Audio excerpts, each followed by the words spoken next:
the back seat. Check the back seat. All right, come here. Check the back seat. Gets in your head, right? Good. Because every year, dozens of children are forgotten in the backseat of a car by a parent or caregiver. All never thought it could happen to them. But with changes in routines, distractions, or a sleeping child, it can happen to anyone. Parked cars get hot, fast, and can be deadly. So get it in your head. Check the back seat. A message from NHTSA and the Ad Council.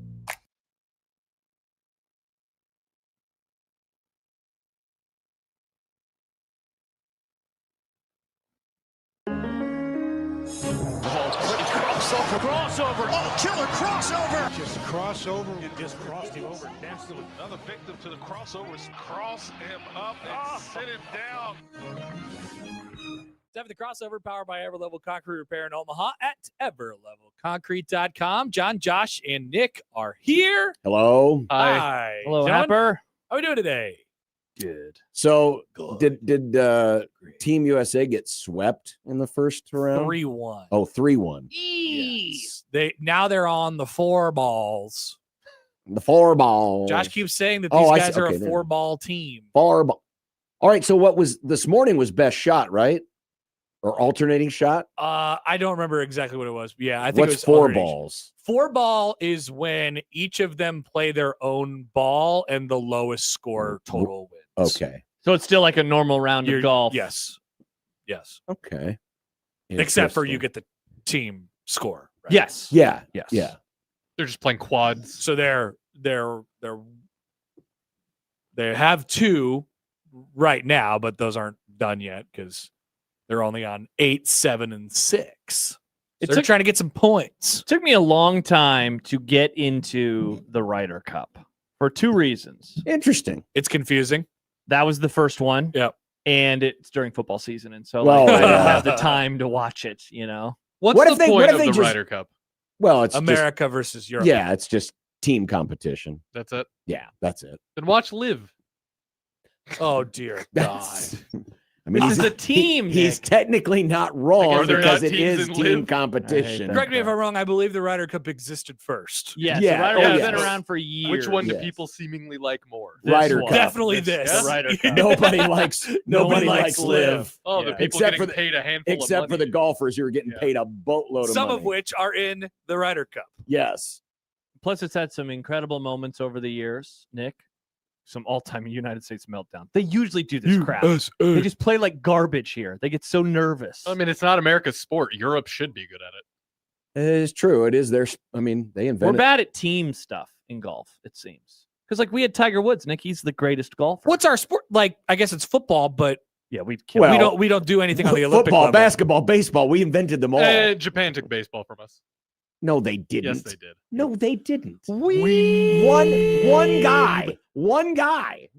No, they John, did not how many take it times from do I us. need to tell you? That is their national sport. That's cool that it's their national sport, but it's our is national great. pastime.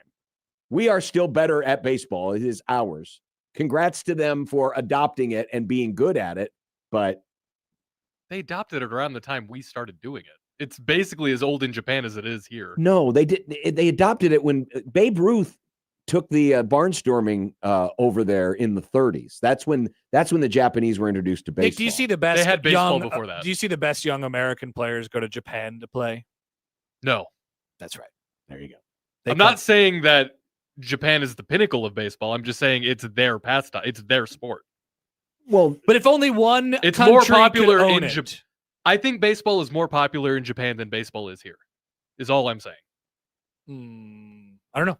That might be true. I I have no idea. I don't know if that's they We are treat football pilled. They treat baseball there like we treat college football here.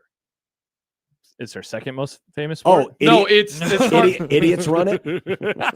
as far as They the have weird fan. conferences.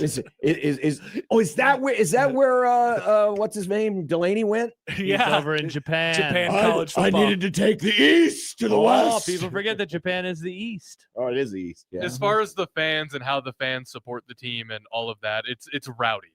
It's very rowdy, more rowdy than how we are with baseball here. Is it rowdy or is it? Because I mean, Everybody, I know it's a festive atmosphere. I wouldn't call it. It's not like an SEC Saturday night. It's more of a festive atmosphere. I've heard people describe it as an SEC Saturday night. Really? Yes. They honk They- louder. Do they Yes. do they ring cowbells and eat Pom-poms? jambalaya? I mean, they probably have their own version of cowbells and jambalaya. I don't know what that would be. Spend my dollar. That's what they're singing in Japan Yep. for the baseball games. That would be funny to hear a Japanese version Japanese of Dixieland of Delight. Dixieland Delight. That would be awesome. I have lots of questions Japanese Dixieland Delight. What are the lyrics? because they have had some crazy wars over there. Yeah, they have. What's their version of the Civil War, and how problematic would the lyrics be? Their version of the Civil War is probably when all the samurai were vying for power. Nikki disappeared in the stream. By the I way. hate this camera. It's not the camera's Is fault. it I me? think Am I touching it? I think it's StreamYard. It's not the camera's fault. I think Not your StreamYard fault. is being weird because it's automatically switching to another. I think camera. we're going to rename his camera Giancarlo so we can just say it's Not not your Giancarlo's fault. Oh man, I don't. we don't have to deal with Bob We this have year. to be the only people on earth that recite that line. That's the thing that stuck. I know there were a lot People of Royals recite fans, it to us, so I mean, but we it's started. because, Yeah, you started it. Yeah, right. I think so. Like Royals fans in Kansas City. I mean, they probably remember the broadcast Not and how his much they didn't fault. like it. But I don't know if they clung they to that can. line. Yes, they can. It's been almost a year, and we're still saying it. It was so A disappointing. random throwaway line from a baseball game, and we will never let it go. People were more mad that Costas was doing that than the Royals losing that game, which Yeah. they did. See, I thought they won. Actually, that was the one game. they won. I was going to say, Yeah. I thought they won that game because we were making fun of Costas the whole time, and then they started losing. But maybe I'm wrong. No, because they lost both in New York and they won the one in Kansas City, and then they lost in Kansas City, and that was over. I thought so. Wait, did it start in KC? Because It started in New York. I thought they won game 1 last year. Are you No, sure? They won. They swept Baltimore. I do remember this. I think they lost game 1 and 2, won game 3, and lost game 4. I'm pretty sure that's how it went. I think you're wrong, but let's find out, shall Okay, we? let's do it. Yankees won game 1. Royals won game 2. I did remember them And they winning in New lost York. Game 3. They lost game They had 3. a big hit. Michael Massey had a big hit in game 3. They were I up. thought they were going to no, win. It was tied at 2-2. Yes. Go until the top of the He hit like a 8th inning. triple behind it. Somebody, I think Judge or somebody dove for it, or Soto dove for it in right field. He wasn't even close. He got a triple out of it. Everybody was jacked. Is Aaron Judge going to suck in the playoffs again this year? Maybe. Nice. I mean, he usually does. it's pretty wild. Excited to find out. He stinks. Nick's back. Hello. Hi.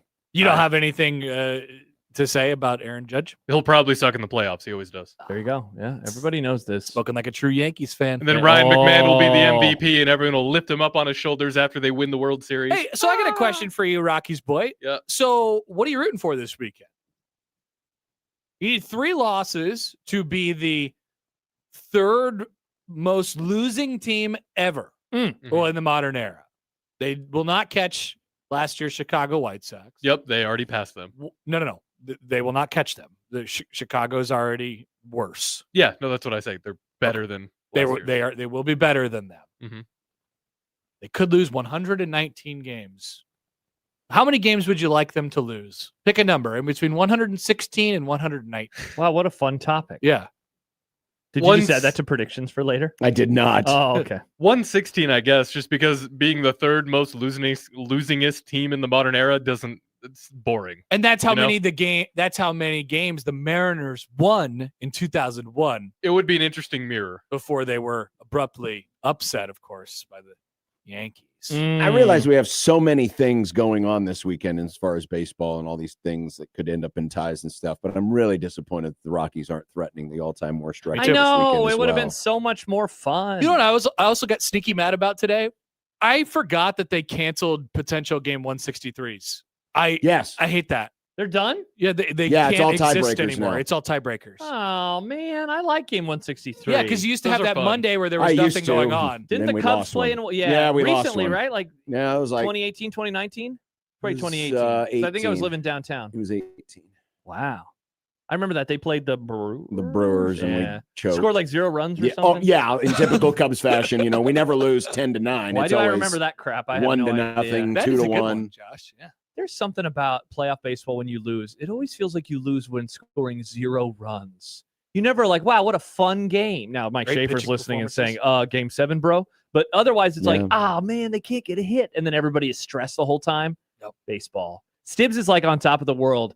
In 1 week, he will be at his lowest, most miserable. And that's before the game starts. Baseball In the playoffs. Baseball playoffs are absurd. Oh my gosh, you're just sick all the time. Yeah, it's disgusting. Yeah. Because likely it comes down to like one hit or not hit. Oh, Yeah. what a that dumb decides sport. the difference. A billion games, and now it's just going to come down to an inning. Uh-huh. Yeah, Wow, that it really is does. the most depressing. It really does. It really comes down to one inning. Mm-hmm. If you're the team that doesn't have any expectations on you, it's a great thing. The Royals were that last year. Yeah. They won a whole series. I wonder, I got to imagine Shafe's going to go through this because, he's been kind of out on this team anyway. And They're going on a run. and that he might be stress-free, at least for the first round. Now, if they were to advance, let's say they get to the, I'll go as far as the championship series. Ooh, ALCS. Then all of a sudden, Guardians, Mariners. sphincters get tight, and now you can see the light at the end of the tunnel. Like, there's a chance we're 8 wins away. 100%. Oh man. But before that, it'll be like, we're playing with house money. Mm. I could be wrong. Maybe Shafe will just relax through the whole thing. But Who would you root I for doubt if it was Mariners, Guardians? And you're on your side. Guardians. You'd root for the Guardians. yeah, Wow. You worked with that man for almost a decade. I did. But there's a part of me that feels guilty that we got our World Series at their expense. You worked with that man during COVID. Yeah, and his teams played my team, and I always rooted against his team. So there. Wow. Doesn't mean he's not a good person, Josh. I'm Yeah. just saying, I love Mike If Schaefer. it comes down to Guardians Mariners, Yeah. it won't come down to Guardians. Why not? What if it Because the could? Guardians aren't going to. That thing you just said a little bit ago about how it always seems like in the playoffs teams lose when scoring 0 runs. That's the Cleveland Guardians. They Mm, love scoring 0 runs. Interesting. Stibbs has responded. I'm sure he has. Screw you, John. Again, Stibbs, only if it comes down to the Guardians. But it won't come down to the Guardians. Who would you root for, Happer? I was just trying to think of that. Now you're closer with Schaefer than you are with Stibbs. I am. You did a radio show with Schaefer. Are you going to be like John and root for the other guy? A good friend of mine works for the Cleveland Guardians. Ooh. So I would want him to win something. You get a ring. You could get a ring. Yeah. That's cool. But then it would be the Guardians. And everybody would be saying guards ball. And then it would all What if they change their name back to the Indians? would- No, there are going to be people who are annoying about that. It would- the Guardians didn't win. I still call them the I words. the I words. it would I make don't hear that much. it I would don't hear make that these happen, bro. other baseball teams try to not spend money, do the bare minimum to make the playoffs and not have any. So you're saying it could be problematic for baseball? Yeah, they're like the mini Yeah. Rays in that way. It's a good you point. hate the Rays. Yeah. It's a good point. At least the Mariners, have been spending and trading and making moves. Yeah, I think I would root for the Mariners for the greater good. That's Sorry, a good point, mate. sorry, all my friends. Oh. Your friend who could get a ring. I know someone who works for the Cubs, and he got a ring in 2016. Pretty cool. Now it wasn't the players' ones; it didn't have diamonds in it, but it was like a ring if you just took all of the cool parts off of the ring. But that's still cool. He still has a Does World it have Series. his name on it? There's like engraved. I don't know. I should go look on his Instagram. bet it does. If you're ever at a game and they play "There Is No Place Like Nebraska," it's for my friend. Oh, Pete Rickards? No, not Oh. him. Kelly O'Malley. I worked with him, or I did. Mike O'Malley from Nick Guts. I did. Night. Wow, what a pull! I hate that guy. Yeah, Incredible. Screw you, O'Malley. I miss guts. Kelly. O'Malley. Oh, is that Nickelodeon show? do you have it? Yeah. Good stuff, man. Those were the good old days, John. Yeah, my kids used to watch it, and I'd hear the music, and instead of the guts, I would say butts, Nice. That's pretty Nice, funny, John. just to be a dummy. That's pretty Rory's celebrating again. Oh. They've gone 2 up. Oh, John's gonna be pissed. Tua? You know what we need? We need a Galooly. A what? A Galooly. What's a galoo? He's the guy that kneecapped Nancy Kerrigan. Oh my gosh! We need a golf John. Galooly. Why do you hate Rory? I that don't much? like hates Rory. He Rory. is such a whiny. Oh my god! Did I you can't see stand his him. quote about how much he loves America yesterday? I don't care. He loves America, John. You love America? There are many bad people that also love America. That's true. Just confirm. loving America does not automatically grant you good persons. He won the person Masters, John. He has a tiny green Sean jacket hated now. that when he won the Masters. I did because I wanted him to always fail at that. He's such a small man. So it's such a compact man. I can't tell. I found the photos when he showed off his ring. I can't tell if it has his name on it, but it's pretty damn cool, Happer. Yeah, I'd like to have a cool ring. That would be awesome. He says the ring greater than the Holy Grail. You have a cool ring. Yeah. I did get married. Nice. I was going to say the Storm Chasers ring is also really cool. Yeah, that's not real, though. It's still a ring, and it's still cool. Nick, have you picked out your ring yet? No, I might have to get it custom made because all the ones that I've seen that I've looked at, I don't like. Interesting. What are you thinking? They're all so boring, you know? Oh, You're a definitely. guy. Yeah, guys can want a nice looking ring. No, I'm saying like you want cool ones, you'll have to get a custom made because most guys. Josh has a funny ring. Funny. Funny. But different. That's actually kind of the Yeah, one I that I like want. mine. Yeah, I mine's kind of way want different. something like that. I want like a crushed green opal. Yeah, I like my ring. And then I'm going to get a silicone for. John, have you ever thought about Closer getting a wear. new wedding ring? No, A lot of I like guys- mine. It's just that ever since the injury, this knuckle is a little more swollen, so it doesn't fit. Yeah, because a lot of guys. I've always John's liked age my ring. have started doing like they do the black rings, like they get That's what I have. a new wedding band. Yeah, my OG wedding band was black. I just wear It's most. gone I now. just I mostly threw it wear in the the trash rubber can. ones. Did you throw it in the trash can? What am I going to do with it? It was like a $20 ring on Amazon. Oh, so Oh. See you later. Could have tried to pawn it. How but- much It does was a that ring $20 cost ring. you? This one was like $300. Yeah. Yeah. This one costs a little bit. I got mine. It's made out of tungsten. This as is this. I think it was like $250. See, and I want to avoid tungsten rings because of the You don't whole- want to get Jimmy Fallon. Yeah, I don't want to get degloved. Well, what's up with that? So What's the deal with tungsten? if you It's too strong. tripped like Oh yeah, my finger would ring get ripped off. avulsion, Yeah. that's what happened to Jimmy Fallon. So Whoa. that because these rings don't break. Like John, what Correct. what material is your ring? You can't really resize honestly them don't either. know. Once You can't once they're resize it. set, they're set. So I like honestly John, don't in know. theory, it could like break, like the ring could break. These don't, so they just rip your finger off. Yeah. It's just a it- bone. You're like Mr. Bones. I don't even want thanks. want the universe to give me the option of that, so I'll just find another metal. Yeah, I guess I never really thought about that before. Luckily, I haven't been in a situation where my finger almost got ripped off yet. It's only been 4 years, and I don't wear my actual wedding ring very often. Oh, you got I a. wear the rubber one. Yeah, I think I'm gonna get a you set of suppose- silicone rings. I have those supposed- for running. Do you suppose that's what happened to our possum friend? He was wearing a tungsten ring, and that's why his little Oh. paws. Hey, what is that little? Did he have like a?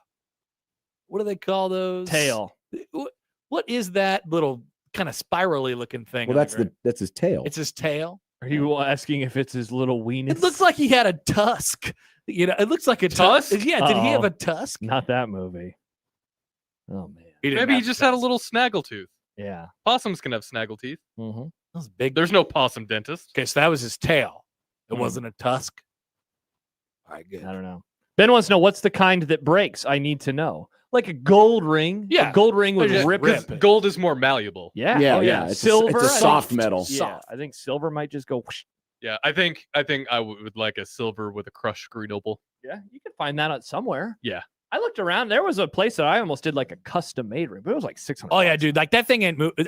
For my tungsten one, like it ain't moving. No. You know, you could smash it up against something. You know, you could do that with gold rings. You could kind of reshape it. Yes. You know, with your thumbs or whatever. Not You this. cannot do that with that ring. The thing is, if I get silver, I'm gonna have to get sterling silver, I think, because actual silver is a pain in the ass to maintain. Is it? Yeah, you have to refinish it like. See, that's good. Yeah, Look, you I gotta don't couple touch years it. to I get just clean. wear When that. I- I wear this in the shower. I don't care. Plus, When if I I ever went to the become a werewolf, store- I'd be screwed. I didn't think about it once. We got hers, and I was like, and she goes, "Oh yeah, you're gonna have to get one too." And I said, "Oh yeah, okay, let's look. That one seems nice." And then I got it. And then you were I done. didn't think at all about the material in which it was made of. It turns out I've been living with a risk to get my finger ripped off for the last 4 years. Thank God you wear your do. I wear it mostly because, like, if I'm mowing or like if I'm grabbing onto something or if I'm golfing. golfing. Yeah, you don't want to do the thing on it the. does a little callus. Yeah, I have that little callus right there. Yeah, so this one doesn't. Yeah. Odson says I've thought about this a lot. Yes, it's a ring I'm gonna wear the rest of my life. I'm gonna think about this a lot. This feels like a fair thing to think a lot about. I didn't think of Happer it at did the all. exact opposite. Yeah. I think most men are like Happer. Well, I mean, if I'm gonna wear it, I want something I like. I like it.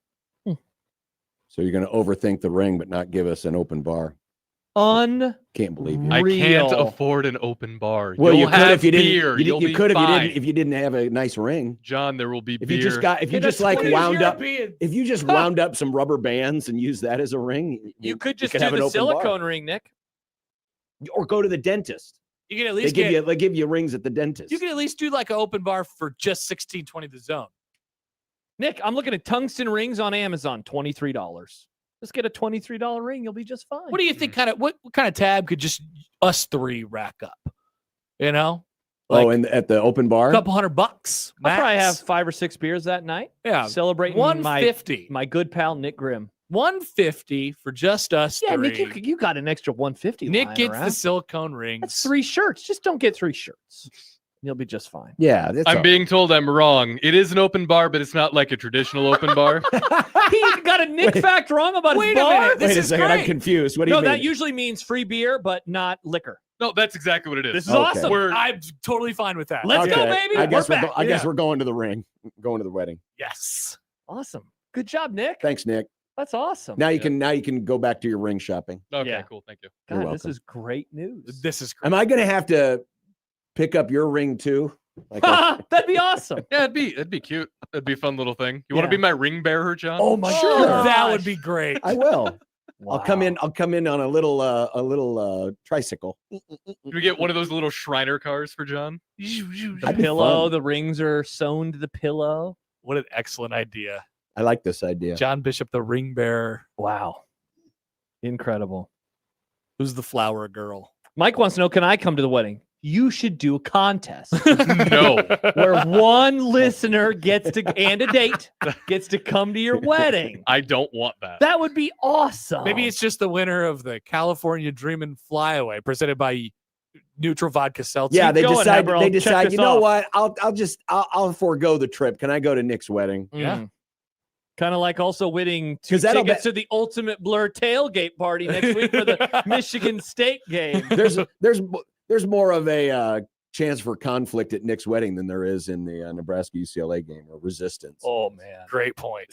What do you mean by resistance? An Well, uprising. I mean, Speak you know now when or they forever say- hold your peace. Get ready for Yeah. John. Is someone going to object? Ting, ting, ting. I object. John is going to bring a champagne flute to the wedding just so he can do that. Ting, ting, ting. Where did you get that? I want a cowbell instead. Clang, clang, Yeah, clang, John is going to be ting, ting, tinging all night. Ting boy. He's a ting boy. Stibs, Are right? we sure that this woman should be marrying someone who spends money on concert and wrestling T-shirts and won't feed himself properly? Yeah, we Is could- this the kind of man who should be betrothed to this woman? She buys concert T-shirts too, John. Couldn't you do better than Nick? That's what we'll say. Yeah. I ask her that all the time, and she says no. Wow, you're still asking her. Don't you wish he looked like Jesus again, like he did when he was young? She Oh, actually man. she hates those pictures of me. She doesn't like Jesus, Nick? She doesn't like that beard. She doesn't like the unkempt beard. Yeah, duh. That's fair. Yeah. It looked bad. That's why I shaved it. Sometimes I see that picture of you out in the hallway with all you guys when you did those pictures, and I say, wow, Nick, nice. That's a Yeah, good look it's- for Nick. That's funny you say that Nick because looked cool with the long hair. every time I Just see the beard pictures was a of little. every time I rough. see pictures of Jesus, it looks like a pretty well kept beard. What kind of beard trimmer did he? Yeah, how did Jesus maintain his beard? Jesus was a barber. No, he was a carpenter. He was a barber too. He had the best clippers. Got to have 2 jobs. Yeah, I don't know how scissors worked. In Oh the- no, in Jesus the- had to have multiple I don't jobs know how back then. zeros. They worked in the zeros. You know. Jesus The needed original a roommate to pay aughts. rent. Yeah. Yeah, I don't know how that stuff Well, worked. back then. congrats on the well kept beard. What do you think they were talking about in Jesus's barber shop? Whoa, takes. Uh, Pontius Pilate. Pharaohs. Well, they probably did talk about what's up with those pyramids. Yesterday, I was at the barber shop, and there was Charles just said locust. it was a good barbershop situation yesterday. What All were they right, chatting about? so I remember a couple weeks ago I had the complaint about loud cars. Yes, a great complaint. Mhm. And so these guys started talking about it on their own. Like, man, you know those cars with these loud mufflers? Why? I don't get it. And I'm just sitting there like, yes, Yeah, yes, the whole time. Another guy's over there getting his hair cut, and he's like, my car sounds like that. You know, but Oh no. and they're like, and then the one of the barbers, he just doubles down. He's like, I think that's stupid. I think it's the stupidest thing. And he couldn't do anything. And then he drove out of the parking lot, and his muffler was popping like a shotgun Oh my on God. his way out. I enjoyed the entire situation. That's incredible. That is Very- incredible. Very stupid. Don't have a loud car. Those cars sucked. Wonderful. Those cars suck. Yep.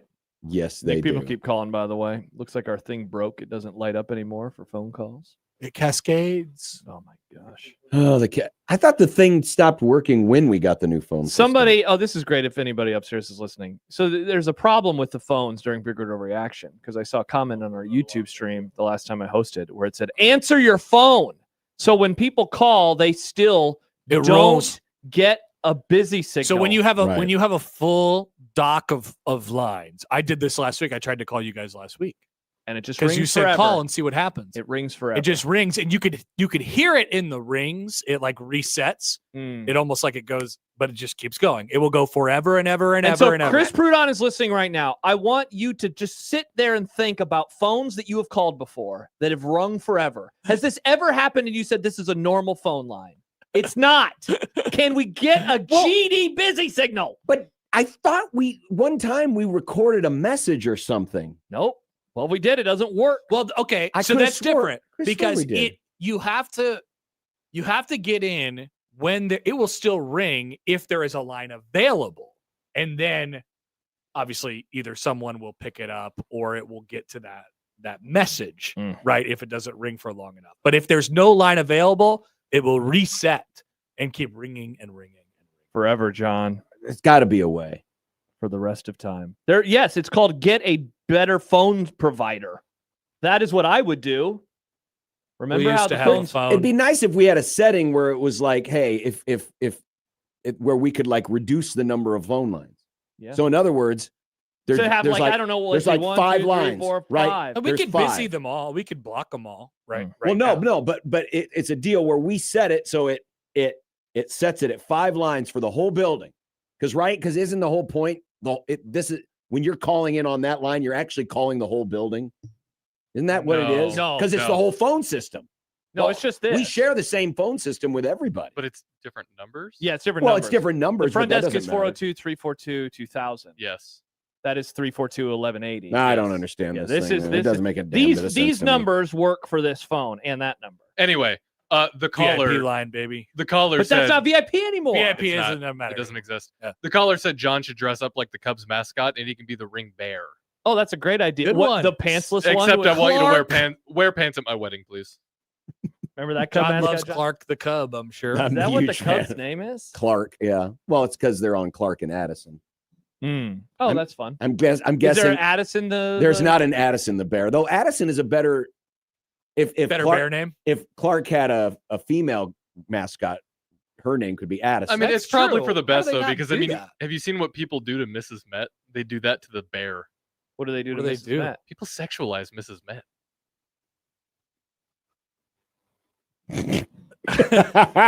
Mrs. Well, like you're talking about Mr. Met? Like Mr. Met probably does. No, there are people who like. I think it was this thing last season. People were getting a little horny for Mrs. Met. Good What? Mm. Lord. It is a mascot. Man, Well, Nick, Mrs. your algorithm is broken. based on how Mr. Met's bats have been working lately, I'm thinking Mrs. Met is probably Nice. maybe asking out the Philly fanatic. Did you see Stibbs' comment? No. He says, "I mean, Mrs. Met can get it." Yikes. Dibs is attracted to a baseball. Dear Lord.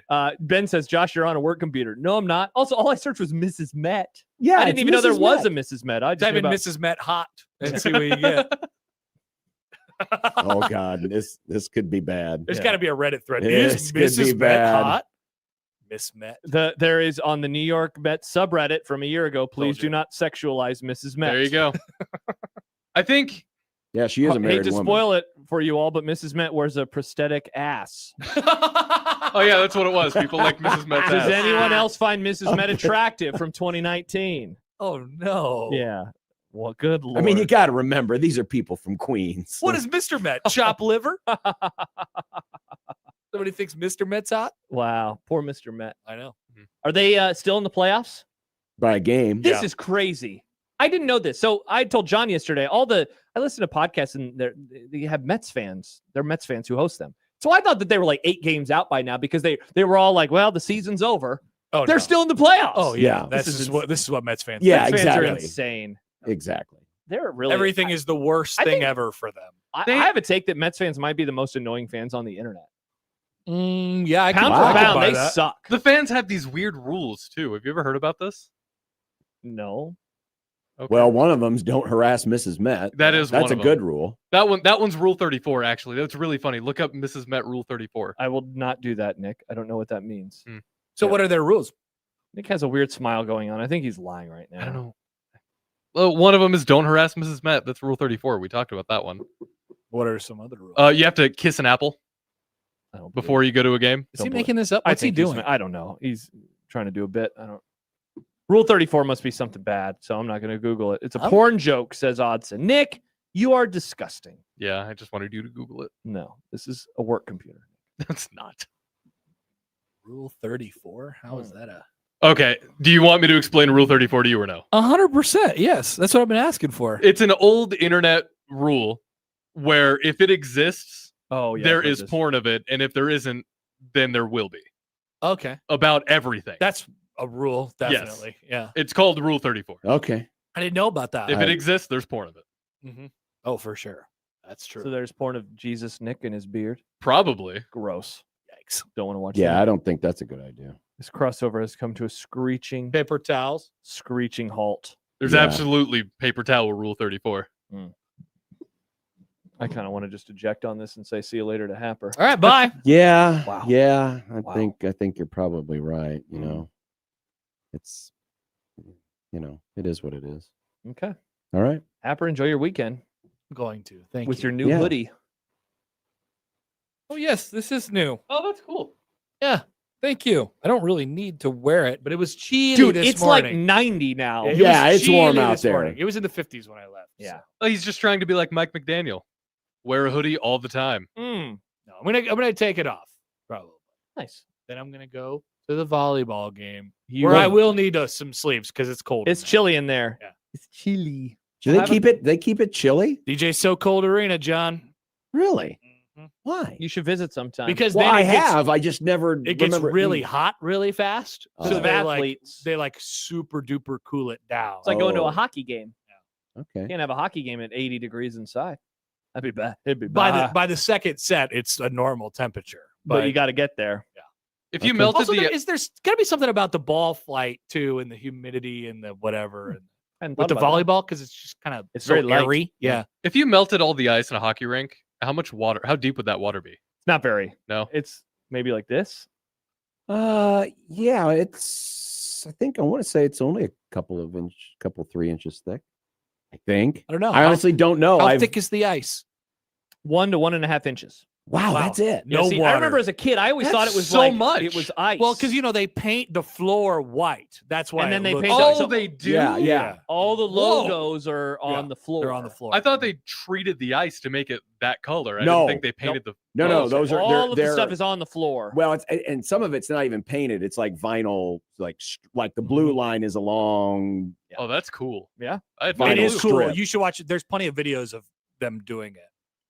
It is cool. It's a Well, I good remember watch. John when you first started calling Creighton games. That was when UNO still played Oh, there. And so it'd man. be cold. Yeah. Yes, my At, feet. at Would get, the my end feet of would games, get cold. right? Yeah, My feet would get cold.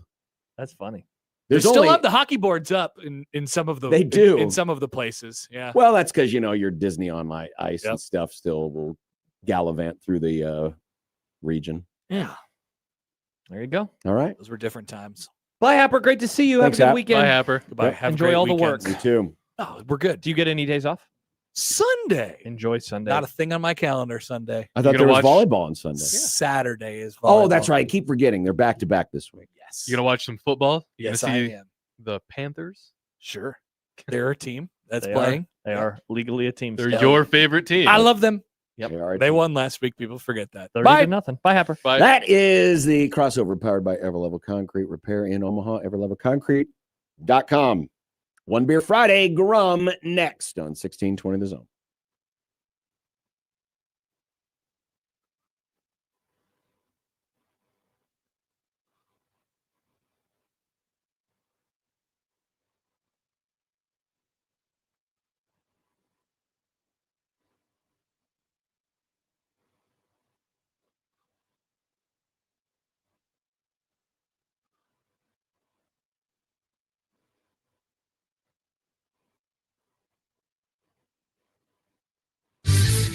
Your Omaha area forecast from the Godfather's Pizza Weather Center and KETV News Watch 7.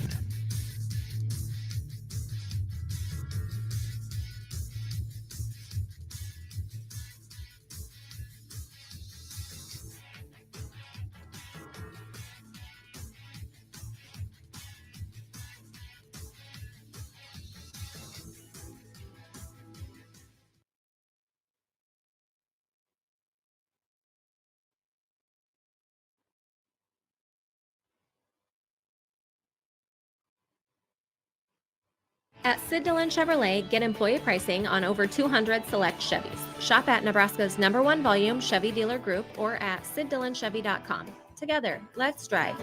You are what drives us, Sid Dillon.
It's football season, so grab your friends and make Sky Bar and Grill your football HQ. Feel like you're in the games while watching our massive TV walls and large screen TVs. Enjoy all your favorite beverages and food options with your group and place your bets with a PFC Sportsbook to cash in. All with the friendliest service around. Get in the game at Sky Bar and Grill, located inside Prairie Flower Casino. Play longer, win more at Prairie Flower Casino, just minutes north of downtown Omaha. Must be 21. Please bet responsibly.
You can't run. We've been waiting for you. You can't hide. Don't you want to play? Because Scary Acres is back, and we're ready to make you scream. The Master's Castle, House on the Hill, and the Haunted Woods. Scary Acres, Omaha's ultimate haunted attractions. 172nd and Giles. Open now. Sponsored in part by Spare Time, Raising Cane's, Hy-Vee, Stereo West, Gandalfo's, and Blend. Are you prepared to face your fears?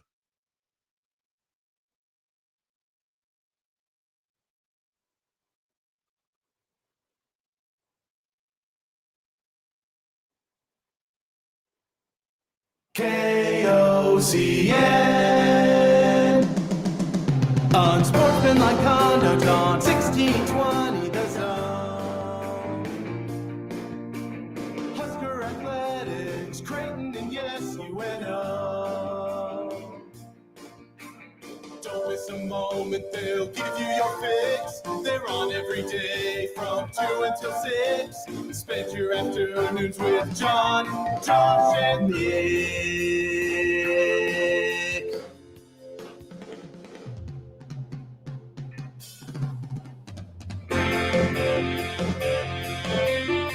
Josh, and Nick. They'll show you what sports talk really is. Just about ready to wrap up the week. And boy, is this weekend going to be one worth waiting for. Gonna be nice. And you don't have to worry about the Huskers losing because they can't lose. That's true. Unsportsmanlike conduct on 1620 The Zone. Husker Athletics, Creighton, and yes, UNO. I found something unique. I was doing some random research. This has been a very popular weekend for Nebraska to be off. Really? Yeah. Week 5. Since just like the third weekend of, or the final weekend of September. Huh. 7 times I counted since 1997. They've used an off week this week. And some years that means they're only off week. Whereas this Yes. year it is their first of 2. Correct. Their second will come in November. Correct. So for some reason, it's just one of them things. But it's perfectly timed because we got some great college football games, and we're going to preview a lot of them today. Yep. As we roll into the Grum Down, presented by the referees at John Higgins Weather Guard. College foot. It's big takes watch because there's going to be some big takes after Saturday. Oh yeah. There's going to be some teams. Takes. Especially the ones who win the 2 night games. Well, and the Ole Miss LSU game. Whoever win those 3 games are going to put themselves in the position of being like the front runner for the national title. And if Ohio State wins, obviously they'll stay there. But the winners of those 3 games. Yeah, like Alabama, you're back suddenly. Yep. All concerns. Or Georgia. Oh, you've arrived. Second top 20 win that you've had of the season. And then, of course, the night game. And I mean, do you want to talk about narratives? James Franklin can't do it again. Right. Oregon does it again. Right. And then LSU Ole Miss. I'm not really buying either of those teams as like a true national championship contender, but that'd be a nice win. And certainly LSU, as that Clemson win just ages worse by the day. Yeah, it does. They'd love to get another nice win this season. Another nice win. Mike Faren is here today because Wild. he wasn't here earlier this week, and next week he will be on the call for one of the wild card series. Okay. So we're kind of splitting the difference. Awesome. But it's perfectly timed because it's a big weekend, final weekend of the regular season, and there's a lot of playoff stakes on the line. Yep. Dylan, coming at you like a spider monkey. What does that mean? Well, you remember that line from Talladega Nights. Talladega Nights. It's like a spider monkey. I'm gonna give it to you like a spider monkey. Shut up, Chip. That's all. It'll make sense when we get to it. Okay. Kent's Movie Club today is the movie Friendship Yes, it is. on HBO Max, and you all said John's not gonna like it. John's not gonna like it. We're gonna find out if John actually liked it. We will indeed. Coming up, find out if Kent liked it too. Indeed, we will. Mm-hmm. NFL Week 4 preview. It's more than just the Ravens and the Chiefs. It's also the Dolphins and the Jets. Honestly, No, it's not Dolphins. The battle of suck. Honestly, it should be Eagles Bucks. Yeah. That's the 2 undefeated teams. Yeah, or that's a good game. Rams Colts. because- Almost undefeated. Should be two Should be undefeated teams, but one of the teams decided. Don't remind me. Yeah, and it's certainly not Cowboys Packers. My dear friend who's a Packers fan was texting me today, like, I'm worried about the game. And I said, you're an idiot. Stop texting me. You're an idiot. Jerry Allen and Steve Jones, the voices of the big matchup. Nice gets Nick. Yeah, Let's go. Jerry Allen, the voice of Oregon. Steve Jones, the voice of Penn State. We'll do those in the happy hour today as we preview Oregon and Penn State. Lovely. Nick's spooky game. Yes, it is. Don't know how I feel about that. We have Scary Acres tickets for the Scary Acres Haunted Attraction, which is, of course, in season now. And we have challenged Nick to come up with a spooky game. I don't know what the spooky game is. I'm a little worried, if I'm being honest. It'll be spooky. We have predictions today. We have a lot of predictions today. It's a very big edition of predictions. Awesome. And it's also a One Beer Friday presented by Cross Strain Brewing. That's a reminder that on the JTech Construction Zone Twitter page, you can tweet us a picture of what you're drinking and use the hashtag One Beer Friday. And Nick will pick one at random, and somebody's going to walk away with a $25 gift card to Cross Strain Brewing Company. So please do that.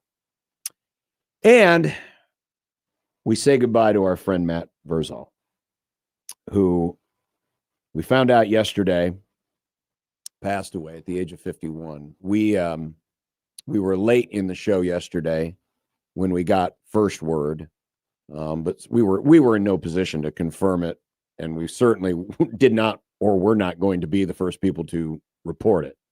But we did hear about it as the show was wrapping up yesterday, and unfortunately got the confirmation shortly thereafter. Just a shocking blow when you think about who Verz was as a person. You know, he was full of life, full of activity. Never had a sleeping moment. It was always doing something. Go. Always on the go, always willing to be there for somebody. Always, whether it was guest hosting shows, being a guest on shows, coaching football, and of course, running a very successful business and making some of the best pizza you'd ever have. He just absolutely, he had to have maximized darn near every day. And then I'd read things about, he's going to this place or he's going to this place. He's meeting up with these former teammates or whatever. And so when you hear about it, it's just like it's about the only thing that would have stopped him, honestly. It's the only thing that would have stopped him. And unfortunately, it came way, way, way too soon. Yeah, one of the things that has maybe hit me a little harder today or the last almost 24 hours now is hearing all these stories from people of things I had no idea that he was also doing. Mm-hmm. And it just hit me that the first time that I was ever able to host this show, you and Michael were both gone, and the person that I did it with for the very first time was Matt. The first time I ever did this show, it was him and me. And when I first interned here, he was one of the fill-in hosts that summer when Kevin went on vacation. And so my relationship with him went back, over 14 years. Mm-hmm. Over 14 years. And I think you say it really well there. Go. I mean, the guy was always on. He was always doing something. He was always responding to someone. Like I just got an email from a listener who said that he would call me after Husker Hangover if there was something he wanted to go into deeper with me. I'm going to miss him. He has gone way too soon. And I know that there are dozens, hundreds of our listeners or just people in the metro, thousands, who probably have a similar story. The outpouring about, I was at Paisans and he asked me a question and he did this. And of course, the relationship, that he had with his nephews, which I first was introduced to when he was filling in for that, 3, 4, 5 month time period in 2014.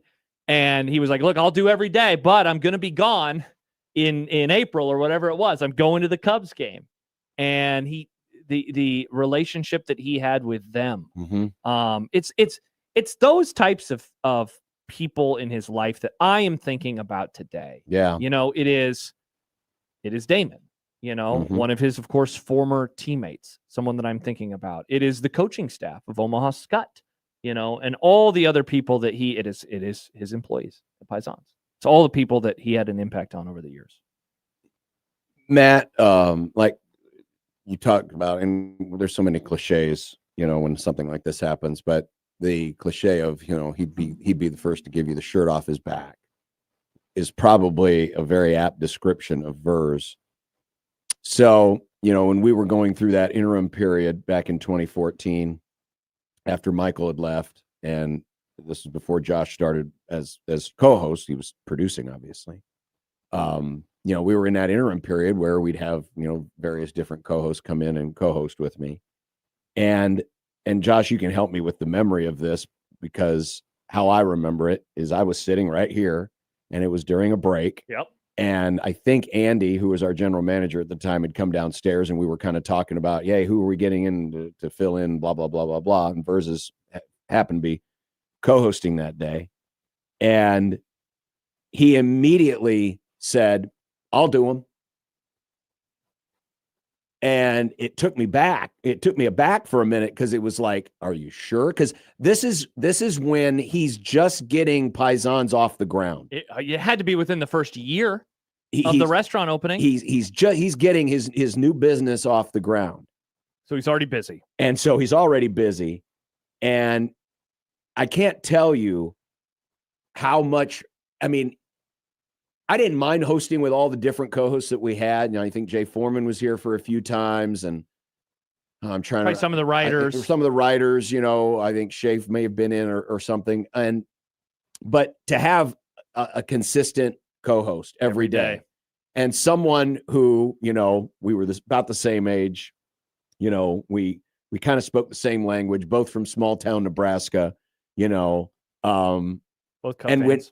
Both Cub fans. And when he stepped up and did that, the weight that it took off my shoulders, because it makes doing the job easier when you know that someone is going to be there darn near almost every day. And he didn't have to do that.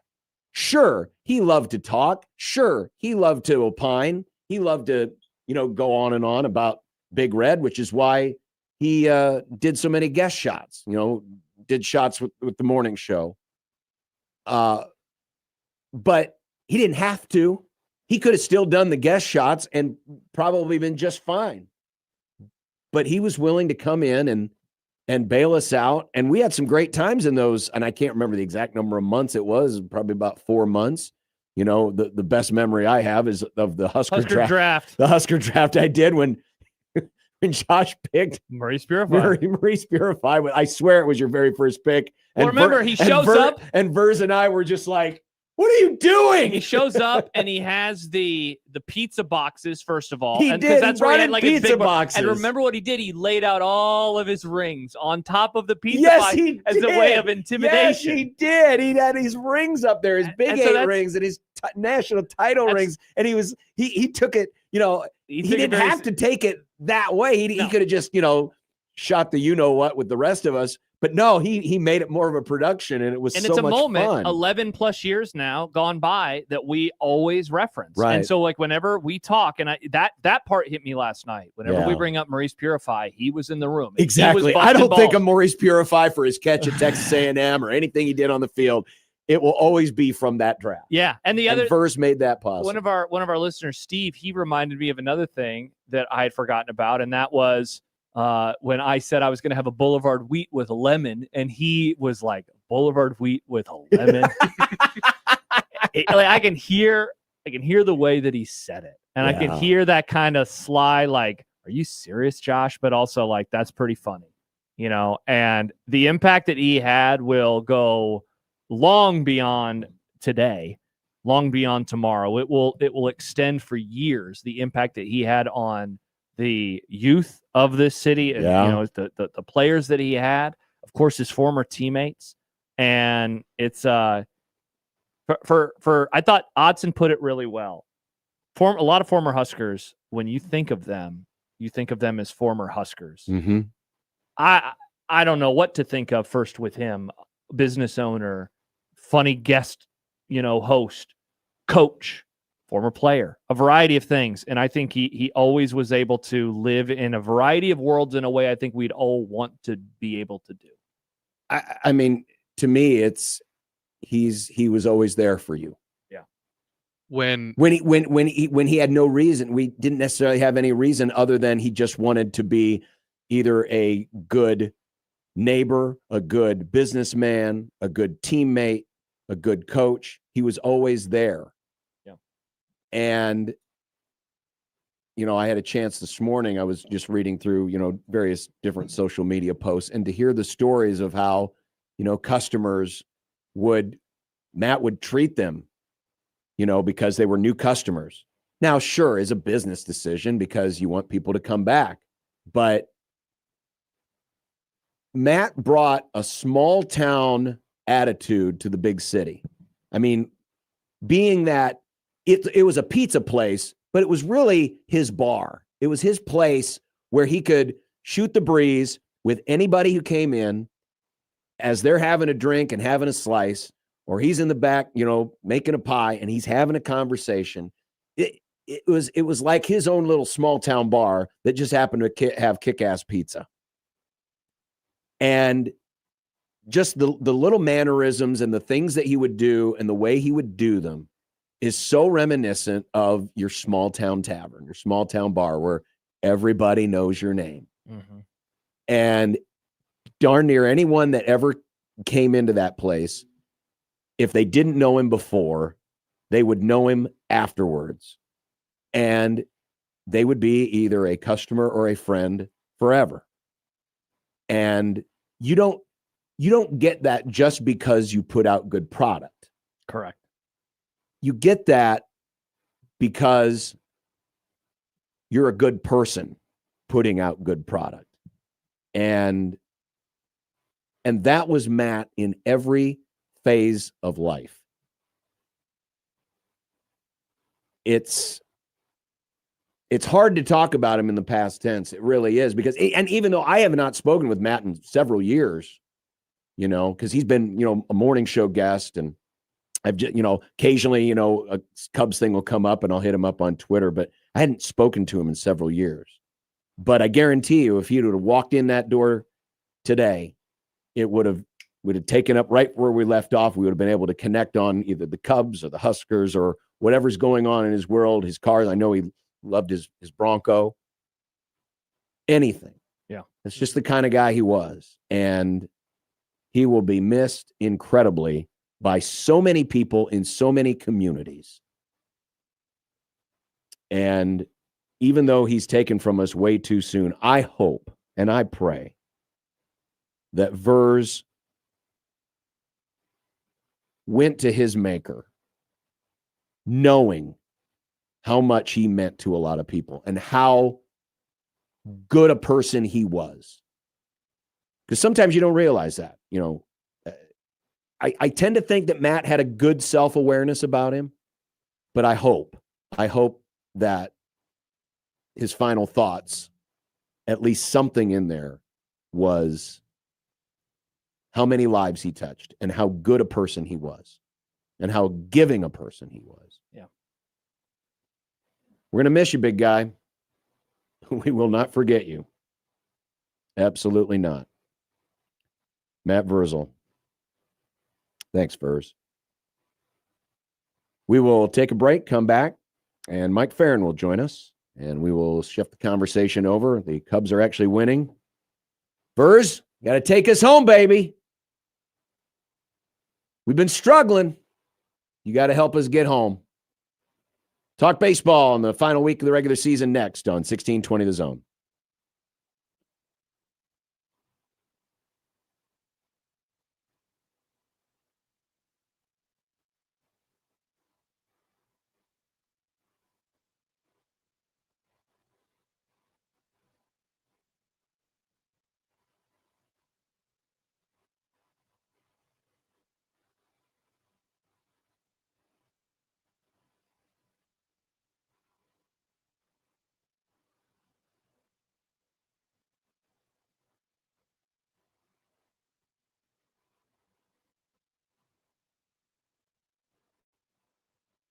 Needs a strong defense. Don't let a broken furnace.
circus is on the air. Mike Faren, Sirius XM MLB Network Radio. Ladies and gentlemen, now singing the Mike Faren Open, it's Mike Stibbs. Just make sure it sounds sexy, Stibbs.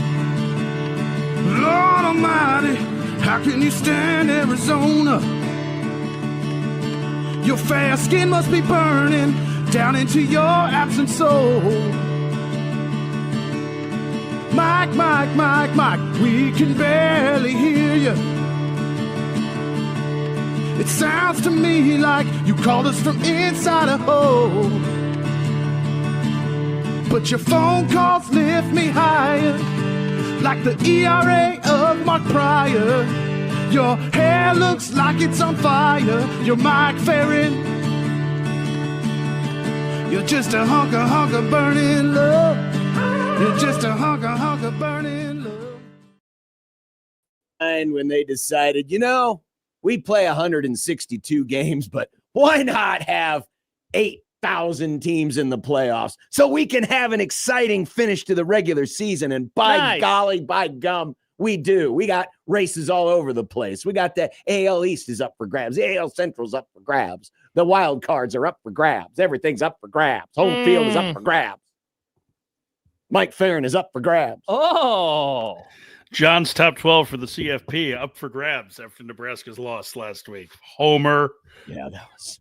Mike, I what had are you thinking? I doubled down. That's more embarrassing than Husker Max over here. Hey, that's the third what are you straight talking week. about? That's a third straight week. Gosh, it's going to come up every week. It was that forever. ridiculous. Is this now our conversation for the rest of time? You are now future Iowa offensive coordinator. God, I hope Iowa hangs 50 on Indiana. Yeah, but that's Instead of 38 on Rutgers. Yeah. Well, yeah. Mike, I tell you, I got home and it was 14-7, about to be 14-14, and I almost fell off I was like, whoa, what is going on here? People in Iowa, their heads must be spinning. It was a good game. They were spinning because they scored 38 points. They haven't seen that since Hayden Fry was there. Yeah, it's been a while. So true. It's been a while. Remember when he used to, by the way, now that we're on Iowa football, remember when he used to paint the visiting locker room pink? It still is. It still is pink. Is it still that? Yeah, it is. It is still very much pink. Yeah, and that's and everyone talked about. It's such a. And listen, they're going to keep doing it. They got the third best road or home conference winning percentage. Pretty sure it's because of the pink locker room. Well, I don't know, but man, they're going to keep doing it. When all you do is schedule Wartburg and Buena Vista for your home game. That's true. Good point. All right. So AL Central back even. Guardians did take 2 out of 3, but I saw a couple of stories yesterday because the game had just started when we were leaving the air and then got home about the time it was getting over. And the theme was the Tigers breathing a sigh of relief. They finally won a game. Now they can exhale. But this is far from over, and they have to go to Boston, who also has not clinched a playoff spot yet. Yeah, so this is really interesting, right? Because Cleveland has the tiebreaker now with the Tigers. So, and this is, again, Cleveland was 15 and a half games back on July 8th, right? Like this has a chance. If the Tigers were to miss the playoffs, I think it would be the most monumental collapse in baseball history. The good news is for the Tigers that they still hold a playoff spot. It's by a game over an Astros team that is just banged the heck up. Yeah. Now, the Astros are playing the Angels this weekend. The Angels are not very good. So maybe that helps them. But Detroit basically controls their own destiny, right? To some degree, right? They can't win the division unless they finish a full game ahead of Cleveland. They can't. Cleveland has the tiebreaker. But they could end up as the 5 seed and go to either New York or to Toronto if they win the series with Boston, even if Cleveland were to win 2 out of 3. So like this is a really important series, if not for anything else, for the seeding for the wild card round. And, like the Astros have a chance to pick up ground on somebody every day, and they're only 2 behind Boston too. Now the Astros don't have the tiebreaker with anybody. Right. So they basically need whoever loses this first game of the series to keep losing, and they have to keep a Hail Mary. That's what it amounts to. So, Mike, I was going to ask you, you mentioned the collapse. So when we had this guest in the summer named Mark Jaron, and this guy in passing, he made reference to this Phillies collapse that I had never heard of from 1964. Yeah, and so I was going to ask, would we be talking about this in similar ways in 2085, which would be 60 years from now? Like this would be an all timer, wouldn't it? If it ultimately happens. So this would have elements of 64, which the Phillies blew a 6-game lead with 12 to go. Now, granted, that was in the old format when only 2 teams made. Like there was 1 team in each league. They went to the World Series, right? The Cardinals ran them down. So there would be elements of that because the Tigers had a 6.5-game lead with 12 left. There would be elements of 1978 where the Yankees were 14 games behind Boston and before losing in the famous 1-game playoff. Boston lost on. You may remember Bucky Dent got a middle name out of that one. Yeah, I heard about this. They put it on his birth certificate and everything. His mama and his papa never gave him one, but the Boston fans did. Somewhere between E and G in the alphabet is where that one starts. And then I would have elements of 95, which was the biggest divisional lead that's I think ever been blown. Right when the Angels had an 11-game lead over Seattle, and that one gets forgotten a lot because I was coming out of the lockout and it was a shorter season, but they lost a tiebreaker game. Randy Johnson took a no-hitter into the 6th, and that was the first of a couple of Luis Sojo games. So, it was a really, it would be a monumental collapse. Now, again, like if they make the playoffs, if they let's say they end up getting the 6th seed and they go to Cleveland and they win the wild card series, it's not going to matter. Right. But as of right now, it's got a chance to be the biggest collapse in baseball history. Wow. Staying in the American League, even though both teams are in the playoffs, the AL East is still up for grabs. But the difference here could be, the winner of this could potentially be the 1 seed, meaning they get home field throughout the entire playoffs as long as they're American League playoffs, as long as they're in it, or at the very least the 2, or they could fall into hosting a wild card. How big a disappointment would this be for a Yankees team with the roster that they had if they're not the ones who get the first round bye? Well, I think it's been trending that way all summer that they wouldn't be, right? So, the Blue Jays have the tiebreaker.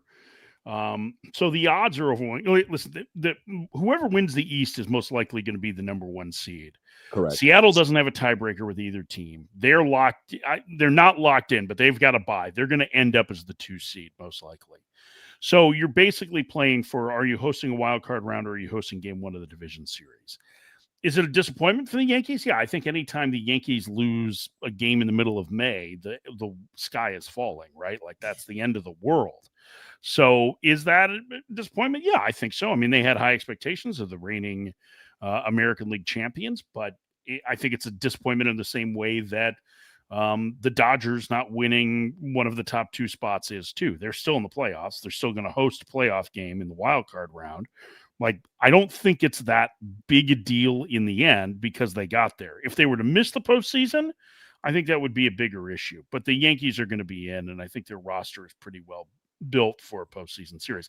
The good news for teams that want to play the Yankees or want to play the Dodgers is that you're going to get them in shorter series, and it is easier for the underdog to win the shorter series. Mike, I want to ask you about Seattle. I was watching the game on Friday, and I'm pretty sure it was on the broadcast. Maybe it was just on Twitter, and it got into my brain in a different way, but that they were talking about, like, this is the biggest series these guys have, like, ever played in, and what a moment for them. And not only did they win, they of course, they sweep Houston. Now, I know we're a week removed now, and we're looking for, but I did want to ask you about how impressive that was, just knowing the moment for this team. They've gone on a hellacious run, but that it continued through that. Enough 5 games up on Houston as the season comes to a close. Yeah, I think it was. It was big for that franchise because it had been 24 years since they'd won the division, right? Yeah. So the 2001 team was the last one to do it. And the Astros had been their nemesis. Go back to the 2023 postseason, right? Houston, they have Houston on the ropes. Like, they've got them beat in game 1 of the division series. It was like 8-1 or 7-1 at that point, and Houston comes back to win. That's when Alvarez hit the grand slam off Robbie Ray. So like that was a big moment. And then they lose game 3 at home in 18 innings, 1-0 to Houston. So yeah, the Astros had kind of been their daddy. And so I do think it was big. I think it was a big, I don't want to call it a message. I don't know that I necessarily believe that it's a message, but I think it was important for the franchise. I think it certainly was important for the fan base. I am assuming that Stibb spent most of the weekend weeping. I texted him every day. It was so fun. You did see his tweet, right? That he wanted to open mouth kiss every Mariner. Yeah. Did you see what I said to him? No, I missed it. Slow down, Namath.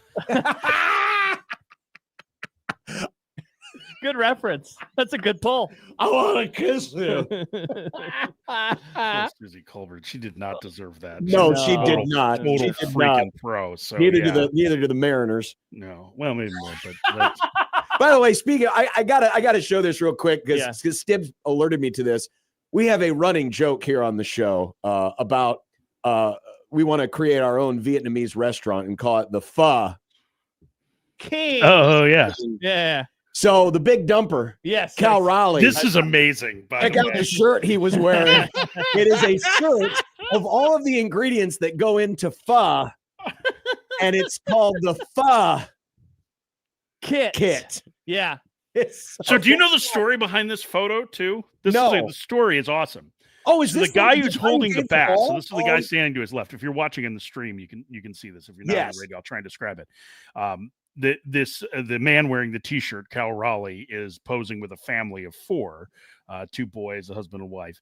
The husband caught Cal Raleigh's 60th home run, and immediately, like 15 seconds later, handed it to a kid in front of him. So think about this, right? Whoa. Like Cal Raleigh hits number 60. History. This guy catches it and without even thinking, hands it to a kid. Mariners, like security, PR, takes the kid, whisks him away, right? Because he's going to get to meet Cal Raleigh after the game, and like they want to authenticate the ball, and they're going to give him all this stuff. All of that. Guy doesn't say boo. Fans in the stands have like recorded the interaction. They post it to social media. They tracked the guy down and invited him last night to come on the field with his family to meet Cal Raleigh, and gave him first row seats to the game against the Rockies. It is the best story of the last 36 hours. I think it is just so cool. What a good human, and like good on the Mariners for rewarding him like that. Absolutely. I thought that was super neat. And good on Cal Raleigh for the for the shirt. For the The shirt's amazing. Kit T-shirt. Oh I my know where I gosh. can get that. Yeah, right. I want one too. That's good stuff. Did he lock up the MVP? No, I don't think so. Okay. Yeah, I mean, here's the thing: is that like you're going to hear a lot of MVP takes, right? And I'm probably going to give you a far more tepid one than just about everybody else because tepidity is my Yes, it is. It's too early to tell. brand, right? Yeah, it's not. It is too early to tell. Don't worry, Astros. They don't It's have- too early to tell. They don't have to vote until Monday. So as great a season as Raleigh has had, and it has been historic, right? No catcher's ever hit more home runs, no switch hitter, no Mariner. The fact is that Aaron Judge is having an amazing season. He has been nearly twice as good as the average major league hitter. He leads the league in average. He hit 50 home runs for the 4th time, right? He checks all of the boxes. And while Raleigh's defensive metrics haven't been as good as they have been in the past, and he certainly has a great reputation as a defender, Judge has been pretty good again in right field. He's a good outfielder, right? So this is not the voters, they're biased for the Yankees. That's not the case. In fact, I think in most seasons, like if you were to line up Raleigh's against, in fact, I did this yesterday. Danny, you guys know Danny Wexelman, right? So like Danny and I were texting a little bit about this yesterday, and she was asking, because she was doing a show in New York about, like, is it crazy to think that Raleigh's the MVP? Because the talk there is like, it's got to be Judge. And no, it's not.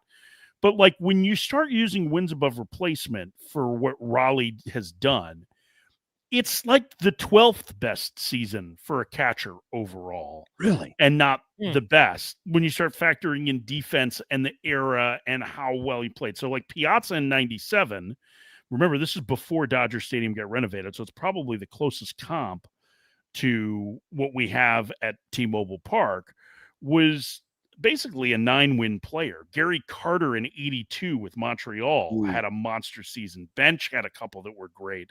Joe Mauer in 09. Like, go back and look at Joe Mauer's 09. That was the year that he hit 28 homers and led the league in batting average, on base, slugging percentage, right? Posey in 2012. And I think Posey's Fangraphs WAR was like 9 something that year. So there have been comparable catcher seasons when you factor everything together. The thing is that like here's the other thing is that there's this perception that Yankee Stadium is this incredible hitter's ballpark. It's not. It's good if you can get the ball in the air to right field, like down the line, which Judge is able to take advantage of, and so are a lot of left-handed hitters. But it gets really deep in a hurry to left center field, and that's where Judge does most of his damage. Still, it's to the pull side, like most hitters do. So when you start factoring all that together, I think it tracks. Now, here's why I don't have a problem with either people being voted for. One, it's a writer's award, right? The Baseball Writers Association. So if you ignore narrative, then you're just ignoring your job as a writer, I think. Right. And the one concern that I have of people who are voting for Raleigh is, like, are they doing it because they think Raleigh was the best player in the league this year or the most valuable? However, I had an argument with a writer again the other night, a longtime writer who parsing out what valuable means is so ridiculous, but that's a huge part of this discussion. Sure. Or is it voter fatigue because Judge won a couple of MVP awards? And, I thought Ken Rosenthal wrote on this, interestingly enough, about 6 weeks ago, and saying, like, we can't let voter fatigue be what drives the decision making, because that's when history looks back at an MVP award and goes, oh man, how did that happen? Yeah. Right. But I think this is similar to the debate we had in 2010. Was it 2010 when Mike Trout put together an unbelievable season for the Angels as a rookie? It was 30 homers and 49 steals, and he was the best player in the league. But Miguel Cabrera won the Triple Crown. And do you vote for the guy who had the best overall production, or do you vote for the guy that hit all these historical markers? And I don't think there's a wrong answer, really. I mean, I think my vote would probably go for Raleigh because of the history, but I if I were really pushed to do it, I would seriously have to consider Judge in that spot, because he has been the most dominant offensive force. He's been intentionally walked 36 times this year, and that's the record in the American League. Now, it's not the major league record, because Barry Bonds was intentionally walked. I think it was 114 times or 124 times in the season, right? So J.J. Cooper said he needed to be intentionally walked 85 more times to reach Bonds' record. But it does speak to how dangerous Judge is and how good he is. Are the writers more apt in the history, or at least recent history, Mike, to vote against or for the narrative? Like, I think that's a really interesting point, because like in NFL, like I think that happened last year for some, with Lamar Jackson putting up another great year, but people voted Josh Allen. I think there was some fatigue. We see this in the NBA, like Jokic. Every year he is the best player, but they're like, do we really give it to Michael Jordan? Lost MVPs because of fatigue in the 90s. So, like, I wonder, how does baseball usually work? Yeah, it's a great question, and we don't have this very often with the MVP award. I mean, there's only a handful of multiple time MVPs, and like, it's not going to affect Ohtani, right? Like, Ohtani's going to win in a landslide. It's going to be his third, and he's going to win it, because it's going to be funny that the first and second place finishers in the National League are both going to be designated hitters. Like, we'd never had a DH win the MVP award for last year. The DH has been in the NL for an hour, right? But so, like, I think, I don't know that I have a good answer for that, because what happens is, here's how the voting works. There are 2 writers from each home market in each league that are given the MVP vote, and it rotates every year. So I think some of the younger voters are probably more statistically inclined, while the older voters, and that's the one that I was arguing with the other night, and not that I'm young, I'm almost 50, but it's somebody who's been around longer than I have. It was arguing the word value. Right. So I don't think lining them up by WAR values is the way to do it either. I don't think that that's smart, but I do think you have to use all of that contextually. And I think it's going to depend on, like, it could be one of those years where it's close enough that if you were to take 30 different voters in those chapters and have them vote, you would end up with a different result. Interesting. We do have to run, but I'm curious. You're doing the 3-6 series in the AL, correct? I think. I mean, as of now, like, as of now. I would like to know where I have to put. You could go like 7 different places. It's not easy to get to Cleveland from Phoenix. That's what I've found. I can only imagine. So, what are your picks? Now, you famously said a month ago, everyone who was in the field then is going to be in the field at the end. Is that still going to be the case? Yeah, I think so. I mean, I think All right, I so feel Detroit's pretty getting confident in in. that. So Detroit will get in, and I think the Mets will hold on. But this also means the Astros have to get in, right? Because weren't the Oh, Astros? I guess that's true. So the Astros, Yeah. get bumped by Cleveland. Yeah, so All right. Cleveland's gonna replace Houston. So Cleveland will replace Houston. The ones that are in spots right now, I think it's going to be. It's like, listen, the Mets have their hands full with the Marlins, right? The Marlins are putting their top 3 starters out there, and they've been playing really well. They just got eliminated yesterday. So the Diamondbacks are the longest of long shots now. The Reds still have a chance because they have a tiebreaker with the Mets, but I think in the end the Mets will hold on. They'll go to LA and they'll take on the Dodgers, and they'll actually play the game in Scrooge McDuck's vault. That's where they're going to play it because of how much money is being spent on those payrolls. Hey-o. Hey, got him.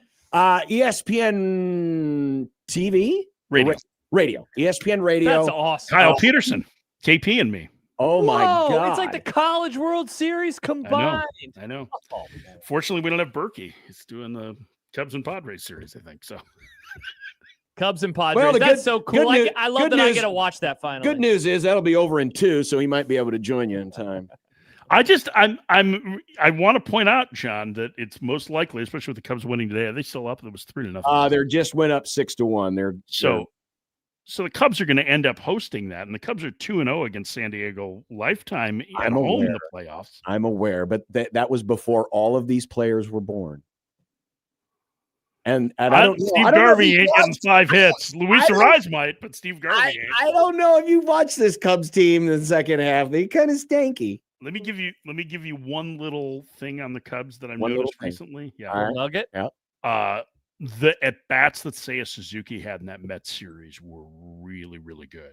Just keep. God, I hope he so. homered twice yesterday. Yep. With Tucker coming back, there's PCAs started to have better results. I think he went 30 today, right? PCA is a guy he's going to be exploited pretty badly in the postseason because he chases so much. But he can run into one, and it feels like he's in a little bit better spot than he was a month ago. Matt Shaw's the guy that's really strong. Is it possible that Miles Mikolas could get traded to the Padres and start games 1 and 2? I'm just getting this. No, damn it. Well, we tried. You have to try against Michael King. How about Michael King? Can I interest you in some Michael King I would like some and chicken Nick a la Pivetta? King. Could I have some chicken a la King? Nick Pivetta. No. I don't like any of these people. They're terrible people. Terrible people, worst people. All right, Mike Faren, we'll be listening for you. I can't wait. This is awesome. I hope your games are on while I'm driving home. Oh, no, I think they're going to be on probably. If it's Cleveland and Detroit, they're going to be on when you wake up. Well, okay. This is one of those classic NBA TV series. I'll listen on my way in. There you go. That'll work. Mm-hmm. All right. Well, have fun. Say hi to KP for us and be safe. All right. Take care, guys. Bye, Mike. Mike Faren of Sirius XM MLB Radio and on ESPN's call of the wild card round. That's awesome. Good for Mike. I should have asked it. I don't think he's ever done this before, right? Gotten a call? This is the first year, yeah. Hell yeah, Mike. Yeah, it's the first I'm going to send him a text and say congratulations. What a moment for him. All right, we're going to take a break. We'll come back. We're going to go spider charts, radar charts, as you like them. Yeah. Interesting stuff on Dylan. And then it's Nick's spooky game. And Kent. And Kent's movie club. Oh, my God. So stick around. We're coming back after this on 1620 The Zone.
I guess because it's on, I will let you know that the United States is doing what the United States does in the Ryder Cup. They choke. Yep. They're down. They lost. Why did we pick them yesterday? I was not going to. And then I got a swell of patriotism because, I'm a real American. Pretty sure the Europeans were the dogs, too. So, that could have been easy money. You guys clearly don't know dimpled ball. Europe was up 3-1 after the morning matches, and they're winning 2 of the 4 balls.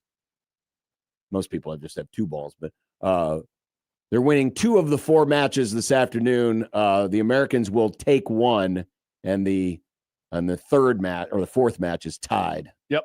So not great. It looks like at best America is going to split, but they're still going to be behind. Whoa, what is this? The late 1800s? Something like that. Let's go to the Prairie Flower Casino Zone hotline where Bobby has been standing by. Hello, Bobby. Hey guys, I wasn't really expecting to be on. I just wanted to call in and just give some props to you guys. I've always just been a listener. I've listened to you guys for quite some time. I love Unsportsmanlike conduct.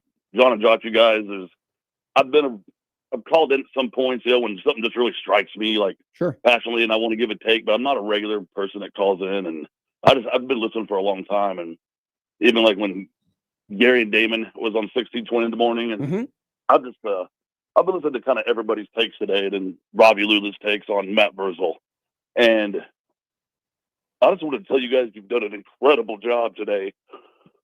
All the Husker sports talk around on honoring this guy. I mean, like I told the screener, I'm just a listener, man. I'm a Husker football fanatic to a stupid degree, but I listen to all the sports talk all around. You guys' shows I connect with the most for some reason. I listen to Big Red Overreaction. I've called in there a few times, but it's only when something just touches my heart, man. And you guys did it today in a profound way and honoring Verz. And like I said, I'm just a listener. I've never met you dudes, Yeah. Why does this affect me so much? Did you ever meet Verz? Did you ever meet Verz? Did you ever meet him, Bobby? Did you ever meet Verz, Bobby? No. Oh, I just always listened to his takes about football, and yeah, he spoke like me. That thought for someone that's never really felt very understood. Vrzal would do it when it comes to football, and I would talk the same way as he did. Yeah. And it just. It was you never expect something like this to even be effective. I started out my day, get ready to go to work, and now it's all I'm thinking about. I'm just like, man, how this has affected me, how you guys have covered it, touched my heart so much that I thought I wanted to call and say something because is it weird? Probably so, but I don't care. No, it's not. Bobby, it's not, man. I'm serious. I appreciate the words. Yeah. I immediately when you started talking, I recognized your voice because I think as someone who has listened to sports, was listening to sports talk before I did sports talk, I know the exact relationship that you are talking about, man. I'm serious. I know that when you're in the car, when you're on the computer and you're listening to a show for hours at a time, days at a time, weeks turn to months, turn to years, and you develop that relationship. So it's not weird. I think it's incredibly normal to be hit by the emotion like you have been over the last 24 hours. I couldn't agree more. It's not something that I felt expected. It just as the day went on, and I've listened to every tribute and everybody's take, and it's just been then it all just kind of hit you at once, just how cool Vrzal was. Yeah. I just thought he was the man. Every time he spoke, I was like, I would get off of one of his things hell yeah, Vrzal, and same with you guys. And I just, I've called in sometimes, and early on in the bigger overreaction days, there's times I thought, man, there's no way I'm ever going to agree with John Bishop on anything. Nope. But then over the times, I've called in and actually had takes, and we agree, and you get into it, and I'm like, that kind of stuff is so appreciative to a fan like me that I live in Branson, Missouri, and I live my whole year to listen to and watch Husker football, and I just spend my off season listening to guys like you, and it's for some reason it connects. And Vrzal's passing it hurt more than I've never thought it would be, but it's just today has done it, and you guys have done an amazing job. Thank you so much. You're welcome, and thank you, Bobby. Through a lot of Husker fans today by what you guys are doing and how you're doing it, and it's a Nebraska way, man. Props to you guys. I love you. Thank you, Bobby. Thank we you, love man. you too. Yeah. Yeah, we don't say that enough to our good friends of the program, our callers, our listeners. You know, that's the other thing I didn't really mention about Verz, and I don't mean to get too parochial because, like Verz, I grew up in Fremont. He grew up in Grand Island. We're small town Nebraska guys. Verz reminds me of so many, whether it's like my uncle or family friends that we've had, just so plain spoken and so direct and so blunt, and there's no soft pedaling. And you know, if it's 2 + 2, it's 4. I'm not going to tell you how I build the watch, and then mix in a funny story, an anecdote, a few colorful metaphors. Boom. I mean, so Nebraska. That's what Verz is. He was so small town Nebraska, but he brought that here to Omaha, and yeah, and so I understand how a guy like him touches people who've never met him, and they just listen to him. They like to hear him talk about football because he reminds them of someone they know, or maybe even themselves. And the funny thing is, it's not that Verz was an ex-player, because you know, anytime you have an ex-player, ex-coach attached to your name, you have instant credibility. With Verz, yeah, he had that, but I think it was more just how he was and how he spoke. Yeah.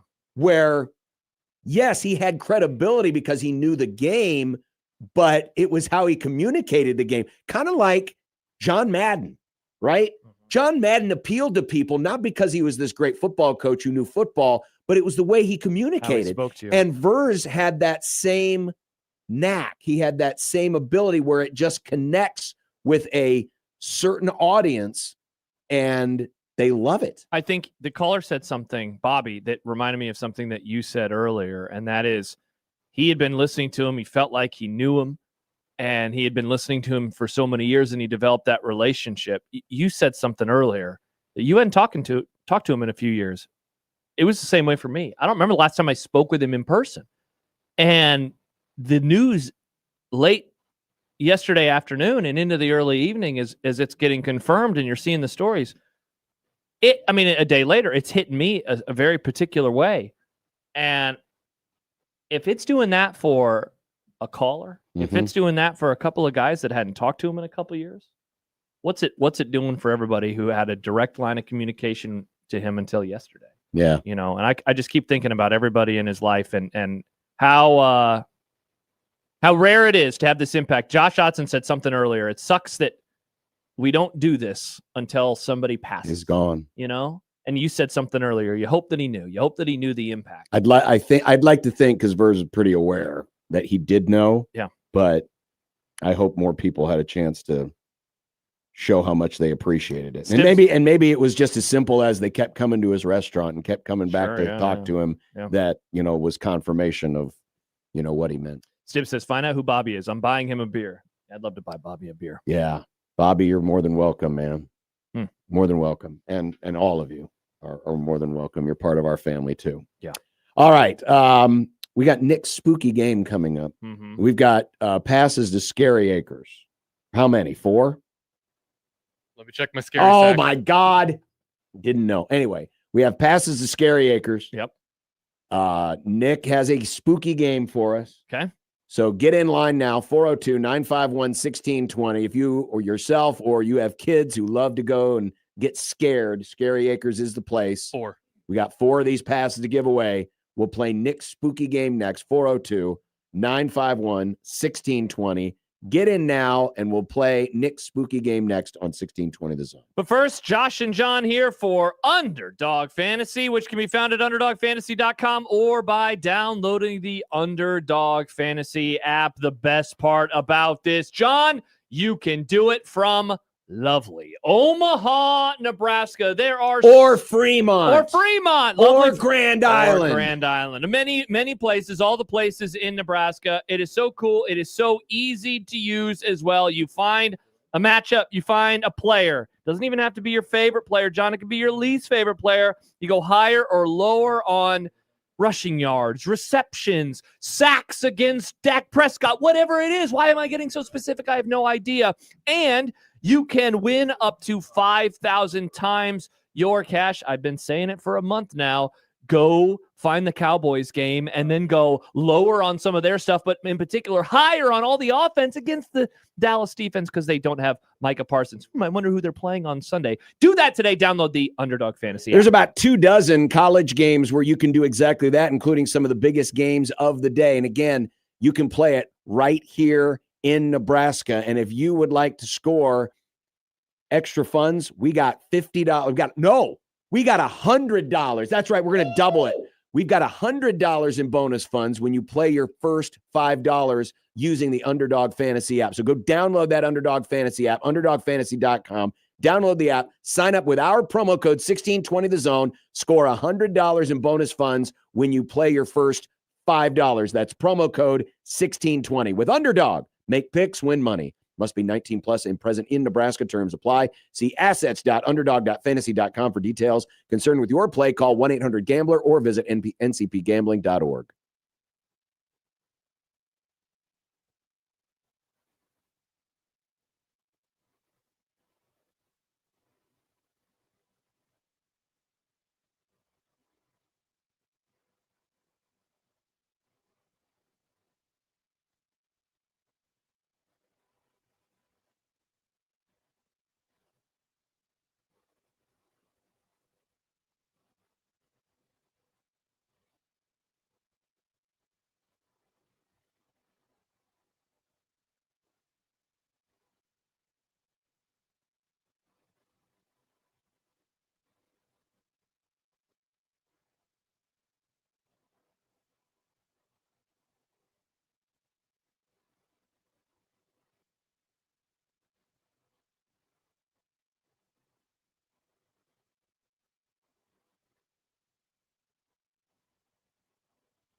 Are you ready to get spooked? It's time to play Nick's Spooky Game. Oh, that's spooky. This doesn't, well, I guess it is kind of scary. I mean, it's I'm scared because Nick's dancing with that smile on his face. Tiny Tim, man. That's I don't like it. some kind of scary stuff. Tiny Tim was a scary dude, man. John, he just looked like that. He was a beautiful singer who brought joy to a lot of people. Sure, right, He was yeah. ahead of its time. People didn't appreciate Tiny Tim. They just like to make fun of him and call him a freak. I This relate to Tiny this Tim. week's zone deal, by the way, is for Scary Echoes combo passes. 3 terrifying attractions: the Master's Castle, House on the Hill, and the Haunted Woods. And you can find details online at 1620thezone.com, or you can win them in Nick's Scary Game. How does it work? So I'm going to play a snippet of a song that's associated with a scary movie, and you just have to tell me what movie it comes from. Oh, that's awesome. That's really it's almost like movie magic. Almost. It's almost like movie magic, except we're naming tunes. So it's kind of like Name That Tune. It's like theme song Thursday. It's like It's a like combination theme song of a lot Thursday. of things. Good job, Nick. This is a fun game. All right, 402-951-1620. Here is Caleb. Hi, Caleb. Hey, guys. Caleb, if you can identify what movie this song is from, it's a scary movie. It's a horror movie. You win. Are you ready? I'm ready. All right, Nick.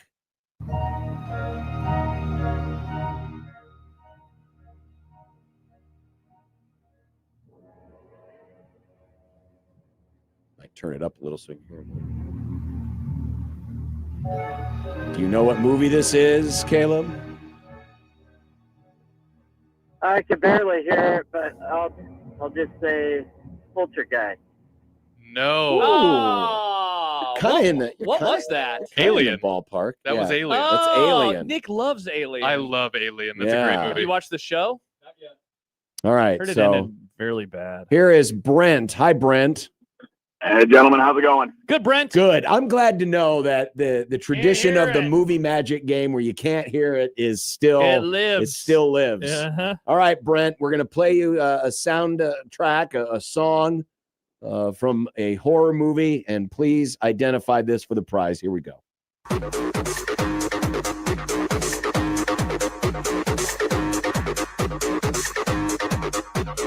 Sounds like a video game. This is a horror movie because John's at a dance club. Brent, do you have any idea what that is? I'm going to say Nightmare on Elm Street. I have no idea. It is not it is Nightmare on not. Elm Street. What the hell was that? That's from Blade. Never saw Blade. I never saw Blade either. That Chief was 1999 says WTF. that was the first movie to freak me out as a kid. Really? For me, it was The Ring. All right, 402-951-1620. Blake, man, this could be one of the This could be an toughest games all-timer. we've ever played. Hi, Blake. Yeah. How's it going, guys? Well, it was good until Nick started giving us a bunch of losers. I didn't know any of those songs. Neither well, we're did off to I. a great start. All right, well, Nick, what is the next movie soundtrack? Go.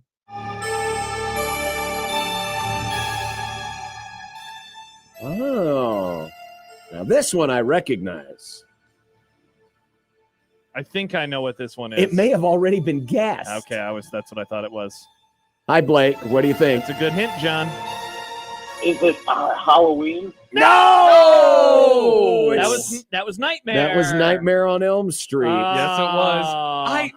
Listen, I thought I had a good mix of like, oh, people probably won't get this one too. Oh, people will for sure get this one. That was one of the ones I thought people would get. Yeah. Let's go with. It may be Clue time. I'm saying it may be Clue time. Oh my gosh, there's only one on there that I think that people are going to know. Todd. The one in the middle down. Do the middle down, Nick. That's This the one? one. Right Yes, here? That's Okay. the winner right there. Todd, are you ready? I'm ready. All right. Good luck. There we go. Let's get a winner, Todd. You know what this is. It's Halloween. Boom! There we Yes, go. We had to win. All we needed right. a winner. We needed a winner. Golly. We got a winner. All right, Todd, congratulations. That movie is tight. Guess this means I have to run the dials now because Nick's going to be taking information. So, Jeff, you're up next in Nick's spooky game. It's now, I guess it's John's spooky game. Oh, interesting. Jeff? Uh-oh. Yeah. Oh, You there, there buddy? you are, All right, Jeff. Whew. Jeff. Wow. I don't even. I'm gonna try. Yeah, do that. I'm gonna try this one. I'm gonna see if you're gonna get the Jeff. Here's your song. Good luck.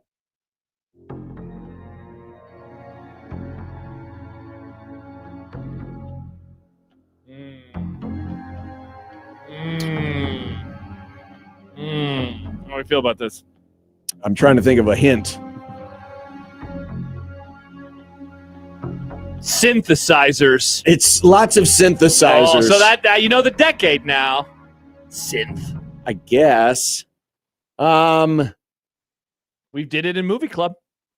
Did we do this movie in Movie Club? Did it in Movie Club. Practical special effects, Jeff. That's my clue. Yeah. Yeah. You have any idea? That's all I got for you guys. Yes, That's the only hint. I mean, I could keep giving you hints, but then I might just give away the movie. Opens with a dog running. Does it involve pins in a head? Hellraiser? No, it is not Hellraiser. That was The Thing. You don't remember doing The Thing? Yeah, we did The Thing. That was awesome. That was the first time I saw. I love that movie. The dog runs in the snow, and then there's like a virus. It's an alien. Oh, yeah. Okay. I don't know why I was drawing a blank. I genuinely thought that most of these wouldn't be that hard. No, I looked at the list of names over there, and I was like, oh boy, I think we should cancel the game now because it was going to be a lot of losers. And also because Kent's been in the green room. Well, and we'll get to Movie Club next. So we still have Scary Acres passes. 3 of them, right, Nick? We will find a way to give him the rest of the show. So keep listening. And I promise you, it won't be very difficult. I bet Kent guessed all of these. Well, let's find out. We'll find out next. Kent Wolgamont's Movie Club. Friendship. Did John hate it? In some ways, could have also been in this category of scary movie. It could have been. That's true. Next on 1620 The Zone.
Friday, the final day of the week. These are the voyages of the program Unsportsmanlike Conduct. Its ongoing mission to explore strange new movies, to seek out new bits and new locations, to boldly go where no radio program has gone before. Kent's Movie Club. It's Kent's Movie Club. Kent's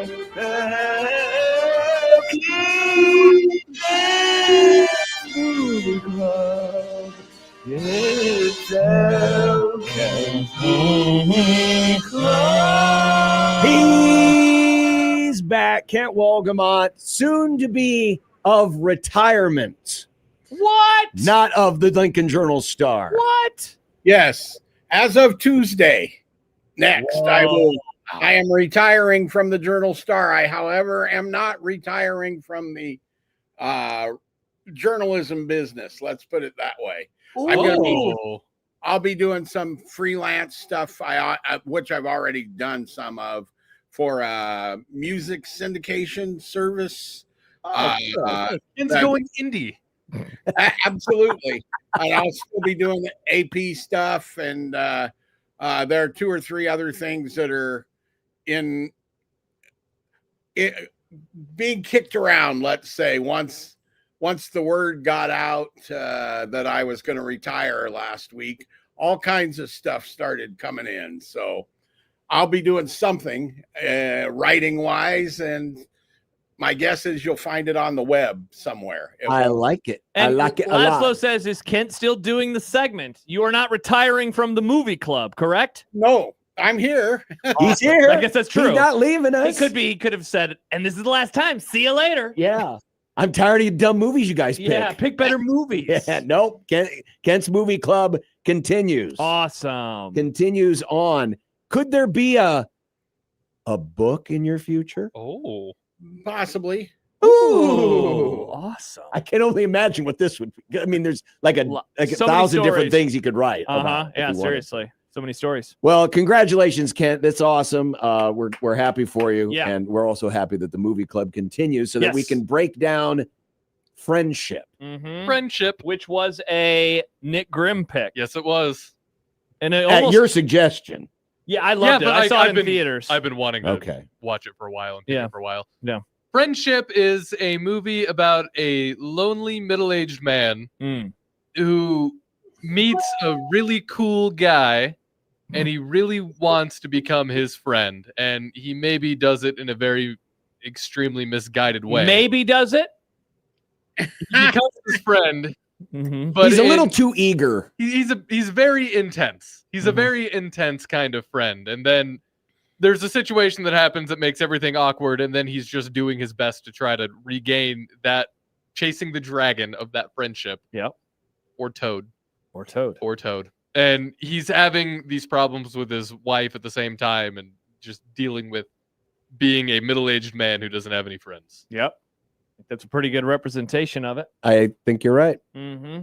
So who would like to start? I'll start. I loved this movie, Kent, when I saw it around the time it came out. I don't know if I saw it opening night, but I saw it within the first few days of its release. I'm a Tim Robinson fan from I Think You Should Leave on Netflix. And I think, and we had a bet on if John would like it or not. And so I'm excited to find out if he did or didn't like it, because Tim Robinson has a very specific brand of humor, to the point, Kent, where when the first scene happens and the camera pans back from I forget what her first name is, but Mara, Kate Mara, and you see Tim Robinson in the background, half of the theater started laughing just because Tim Robinson was on the screen, even though what she was talking about wasn't very funny at all. serious. Yeah. And off to the races we go. And so I was wondering, comedies are always interesting, because I think some of them you see and then they actually age funnier and the lines get even better. And other times it's like Knocked Up. I loved it in the theater. It's not as funny anymore for me. Superbad, I think it's funnier every time I watch it. I thought Friendship was funnier than the first time I saw it, even knowing what was to come. It's just such a weird movie full of so many weird, unhinged things. And but I'm a Tim Robinson guy, so I knew that going in. That's the best way to describe it too, is unhinged. Very unhinged. Paige and I both love unhinged movies and things. And even she was like, this is unhinged. It's very unhinged. I love this movie so much. But I also love Tim Robinson's humor. It's such a great movie. It does such a good job of, you know how most movies there's these weird things happening, and then the main character is usually the straight man, because that's supposed to be your avatar.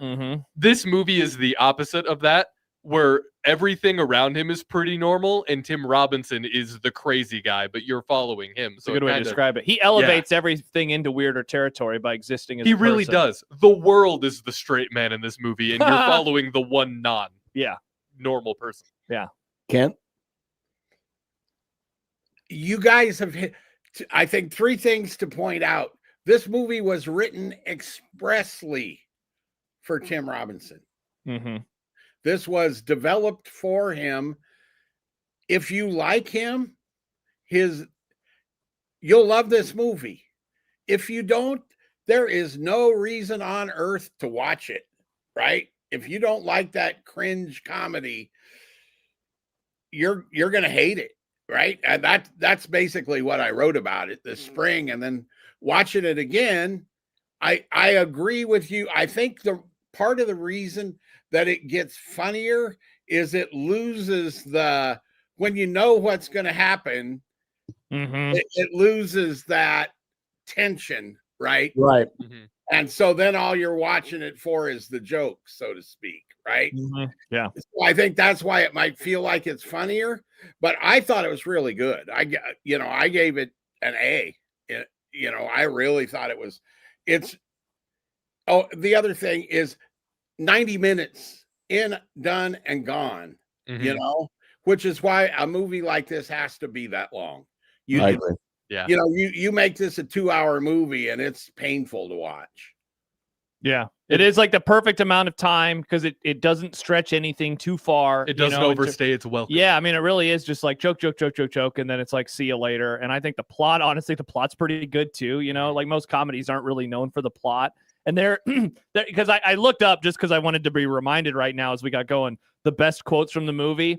And the first one that shows up in this list of quotes is one that I don't want to say because it is later in the movie. It is at the very end of the party that is happening. And that is all I will say. But that one guy delivers a line about a world event that I wish I could go back and rewatch that one joke in the theater again for the first time because it's like, it's in the background and it's said, and the theater absolutely lost it and it's still funny. It's such a funny, weird line even the character whose name is Jimp.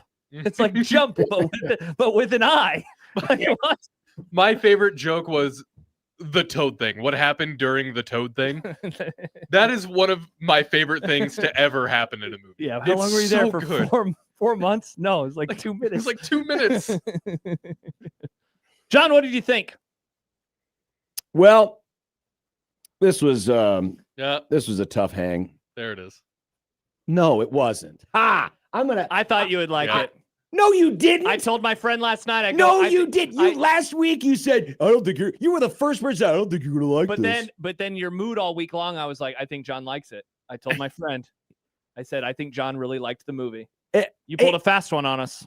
I didn't pull a fast one on anybody. You all assumed, and remember what assumed does. It makes an ass out of you. Out of you, not me. But no, I did. Maybe he's just being contrarian because he knew that we thought he wouldn't like it, so he's just saying that he liked it. No, interesting. Listen, first of all, I like dark comedies. I like cringe comedy. I like all kinds of comedies, which is why I was taken aback when you said, I don't think you're going to like it. I mean, I can't think of a style of comedy. I guess the only comedy I don't like are the unfunny ones, but fair. Yeah. But I mean, no, I thought, and I never watched the Netflix series, so I'm not familiar with Tim Robinson. It did help that Paul Rudd was in it.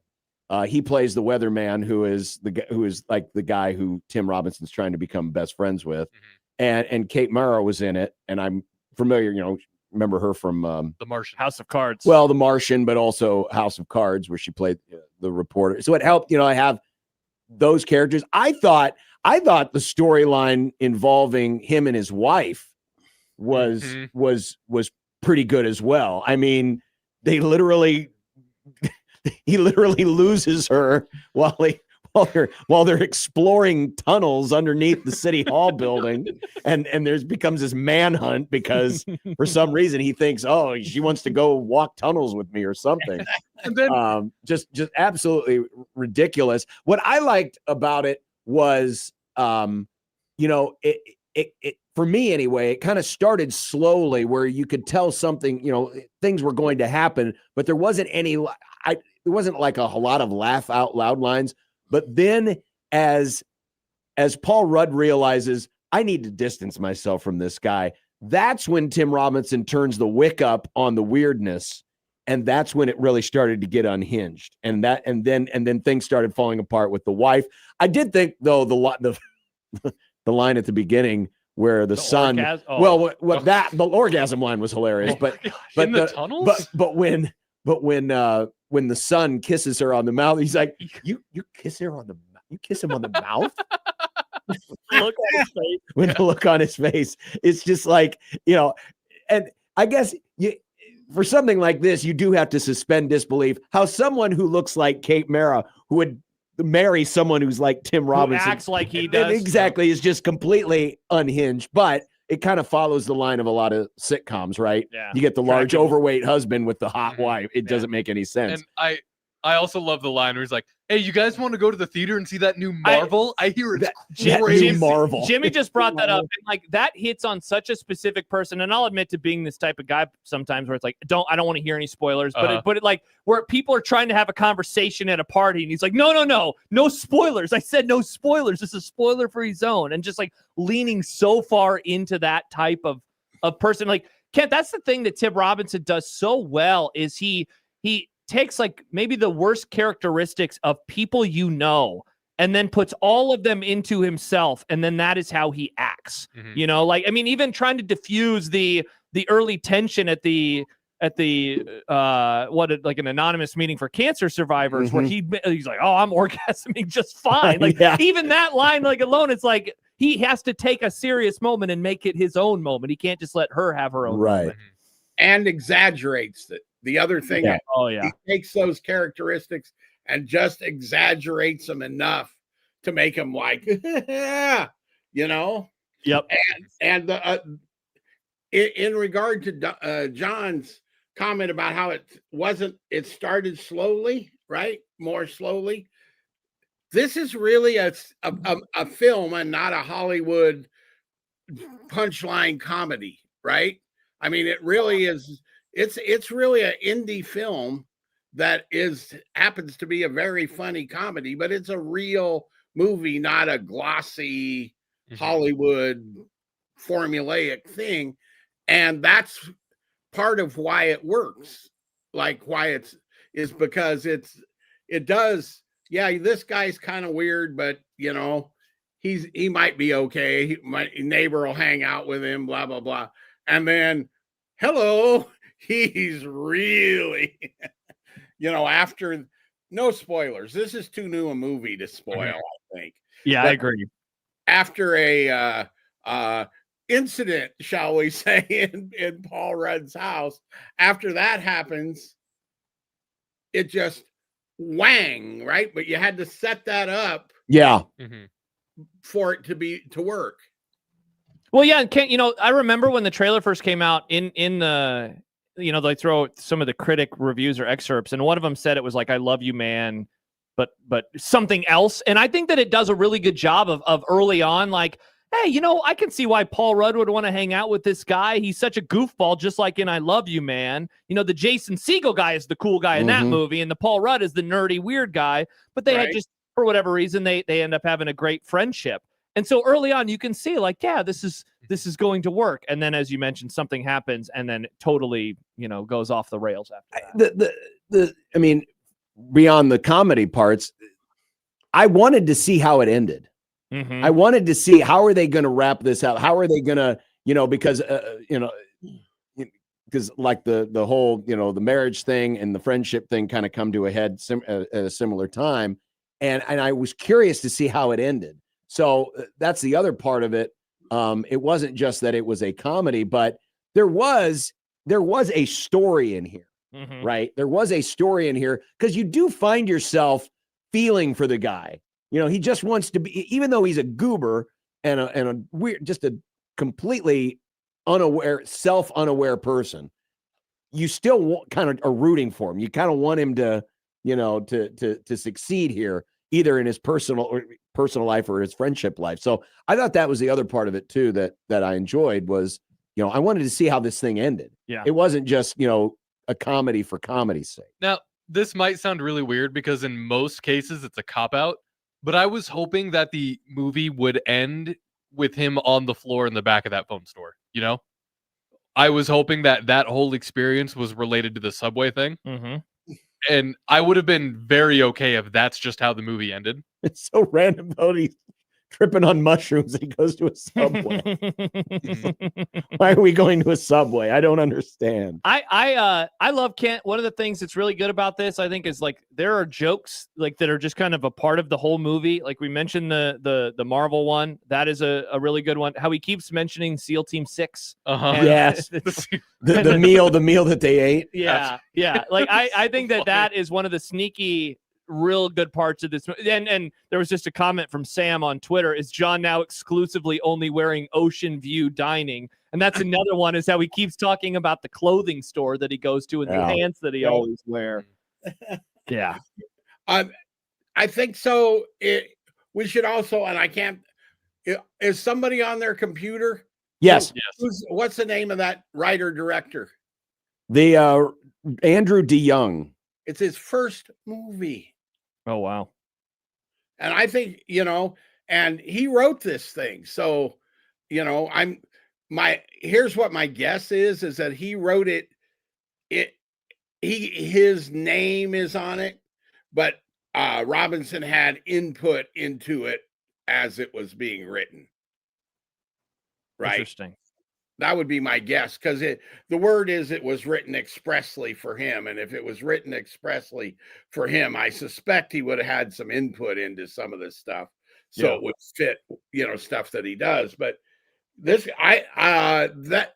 because listen to what we're saying, right? And this thing is really the creation of, in some sense, that one guy along with Robinson, right? And then everything else comes together. And I really think it's one of the better comedies of, in a good while, for sure this year, Yeah, we've done, Kent, a few new comedies over the last few years in the movie club. We did the Jennifer Lawrence one. We did the Will Ferrell. Will Ferrell, Reese Witherspoon. Yeah, we did that one. Yeah. I'm trying to remember if we did any others. So we've done at least 3, and I would say by far this is my favorite of the bunch. Yeah, I would agree. I'm trying to think if there's any others. I don't know if we've done any other. The Reese Witherspoon Will Ferrell one was just trying too hard. Didn't like that. It was trying to. But you're cordially invited. Yeah, that's what it was. I got 4 thumbs down, I believe. Yeah, it terrible did. Movie. It did, but I liked the Jennifer Lawrence one. Yeah. And this one, is this the direction of comedy movies, Kent?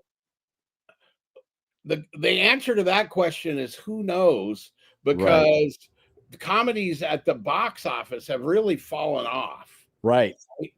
I mean, this was an indie distributed. This was maybe not Searchlight, might have been Searchlight. It was not a major studio distribution, right? It's A24. A24. There you go. I knew it was an indie. So your big studio comedies, there aren't that many, and they all tend to be the formulaic things. Mm-hmm. But this success of this shows perhaps that there is a future in a different way, aiming at a smaller box office, if that makes sense.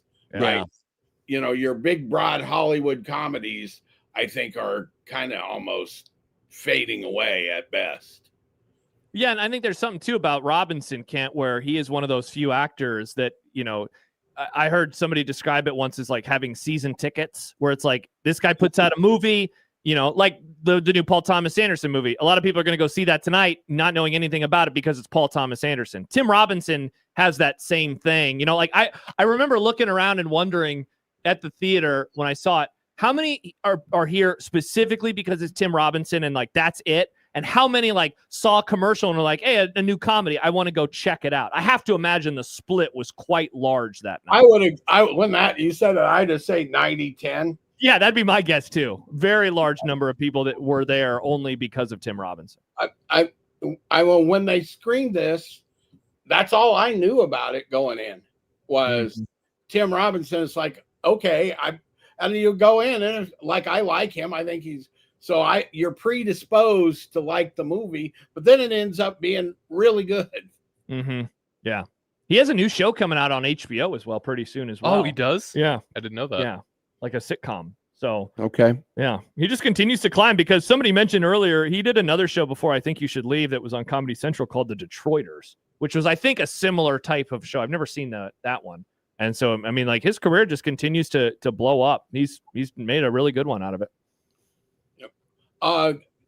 Your Paul Thomas Anderson reference, I have not seen the movie, but my friend Chris Willman, who works for Variety, has now seen it 3 times. Oh my gosh. 3? Yes. So he says it's like the best thing that PTA has done. So yeah, I'm seeing it tonight. I can't wait. And what is, for the audience, what is this? What's it called, Kent? It's the new Leonardo DiCaprio movie. Oh, this is the one where he plays the I've seen the previews. It's he's like he's not a fugitive, is he? I don't know. It's one battle after another. And that's the thing that I love is Ken, one of the things I heard was the trailer is not anything like the movie, which is awesome. Really? Yeah. Interesting. By The trailer design. Yeah. Right? Yeah, for sure. See, I'm going in because it's PTA and Leo. That's the only reason I want to see it. It's funny that you say that, John, because the trailer hasn't done anything for me. I saw it once Really? and I'm like, yeah, it doesn't look like an interesting movie to me, and I don't know why. I saw a headline, Kent, for the movie on The Ringer the other day. I'll see if I can find it real fast. Yeah, it says give one battle after another Best Picture or don't give it out at all. Jeez. Yeah, like I don't remember a movie that's gotten like this much hype going in. I'm pretty excited. Yeah. So when are you seeing it? Probably a day after or so after I'm retired. Because he'll have the extra time. He will I'll have plenty of time. Nice. And you can take advantage of the The old people discount. Well, that discount, or just the matinee discount. Matinee, go at 1 o'clock in the So afternoon. wait, does this mean like screeners? Are those done? Yeah. Oh man, but you'll be doing other stuff, right? Can't you get a screener? Well, for it depends on if I do film, right? Okay. But yeah, no, for now they're over. But come on, everybody, just keep sending the Kent screeners. Yeah. He's been reviewing your crap for years. Yeah, give him the good ones at least. Yeah. That's the key. Is if they just send me the good ones. Hey, Kent, David texts in and wanted to know what you thought about Spinal Tap 2. I thought it goes to 7 and not to 11. I thought it was pretty good. I did too. It didn't ruin. My fear was that it would ruin the first one. Yeah. Right. And they played it. What they're making fun of this time is band reunions and last shows. Mm-hmm. Right. So they're not trying to tell a longer narrative. And it's the same approach. And I thought it was pretty fun. And no, it's not going to be the first one, but I thought it was a decent, entertaining sequel, which was more than I thought going in. I was really had some trepidation going in, and I thought it was good. And interestingly, the one thing that does come out of it, though, is this is not spoiling anything to say that Elton John is in the movie. But what Elton John proves is these guys are actors that are playing like they're musicians. And then he gets on there and it's like, oh, right? Yep. I couldn't agree more. Yeah, I the way I described it, Ken, as I left the theater with my friend was like the movie had no business being as good as it was. Exactly. I mean, like comedy sequels usually stink. Yeah. 40 years later, like again, no business being as funny as it was. I really enjoyed it. 40 years later with the same guys playing themselves. So, and then if you are a tap head, here is a must read. It is called A Fine Line Between Stupid and Clever, The Story of Spinal Tap by Rob Reiner and the 3 guys in Spinal Tap. Gotcha. And then you flip the book over and there's Smell the Book. That's good. Awesome. The oral history of Spinal Tap. Okay. Steve's comment reminds me, Steve said, now Kent can go to Cracker Barrel. You should have retired earlier, Kent. You could have replaced the guy on the barrel. There you go. Well, that is Friendship. If you want to catch it, it's on HBO Max.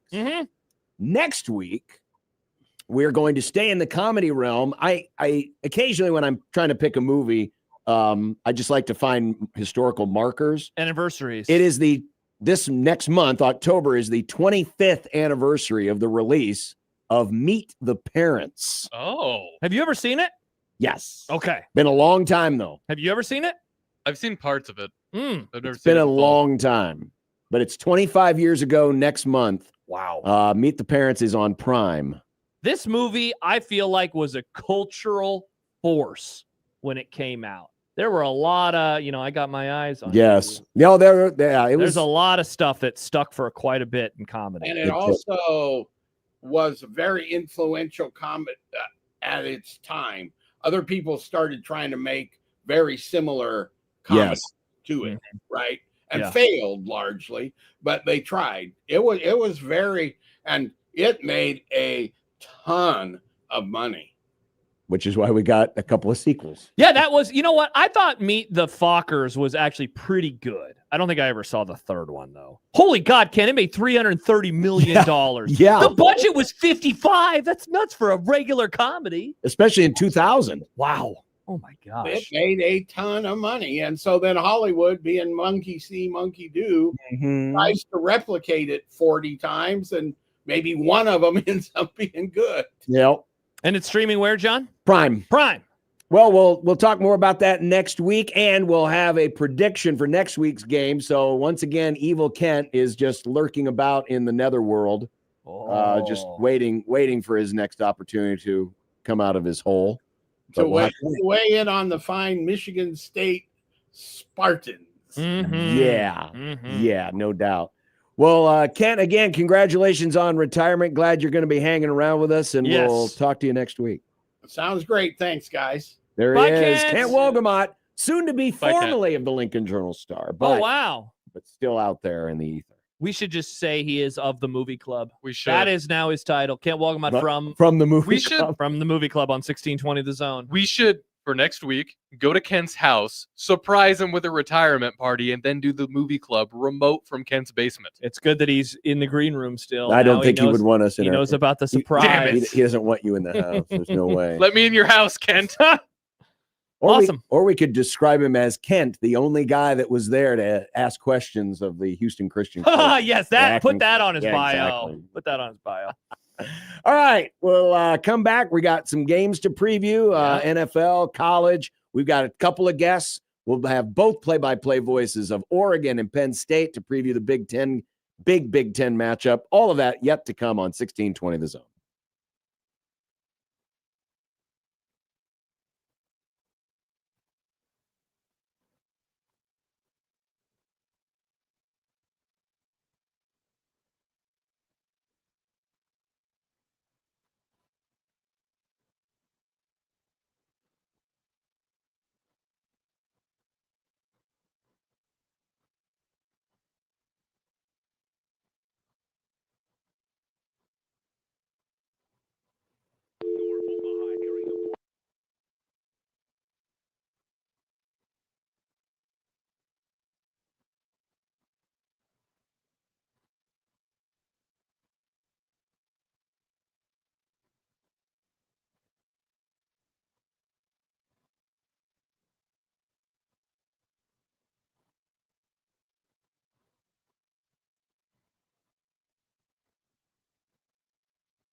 Welcome back. One Thanks, Beer John. Friday still to come. Brought to you by Cross Strain. Make sure you get in those Yes, the photos and use the hashtag One Beer Friday because you could win $25 to Cross Strain Brewing Company, makers of Cornhusker Crusher, the official craft brew of the Huskers. We meant to get to these earlier, but then we got that great call from Bobby. But Yes. I've got my own spider charts or radar charts. This is Dylan Raiola this year compared to last year. Ooh. The red, for those of you watching it on the stream, the red is this year and the gray is last year. And the point is this, with the exception of two categories. Dylan is better at everything and by quite a large margin than he was last year. His success rate, staying ahead of the chains, is above the 75th percentile. Last year it was hovering around 50. His EPA per play, which is like the main metric for analytics to determine success and failure, again, north of 75th percentile. Last year it was south of the 50th percentile. How about John, late down EPA per play? He is above the 70th percentile. And last year, I mean, he was darn near the worst in the entire country. So he is doing a much better job of getting it done in late down situations. The one you mentioned it, there's two spots that he's worse. One just slightly, that's early down EPA per play, and the other is sack rate. Yeah. Which is quite a drop so far, which is interesting. Right. And the sack rates, obviously, not all of that can be tied necessarily to him. And probably a lot of that came from one game. Rushing EPA is also exactly the same. Yeah. Not that we really expected a whole lot. But, yeah, in every one of these analytical categories, with the exception of two, he is better and markedly better. Yeah. And then I went ahead and just compared him to some of the other top quarterbacks right now in college football this year, of course, side by side with Carson Beck.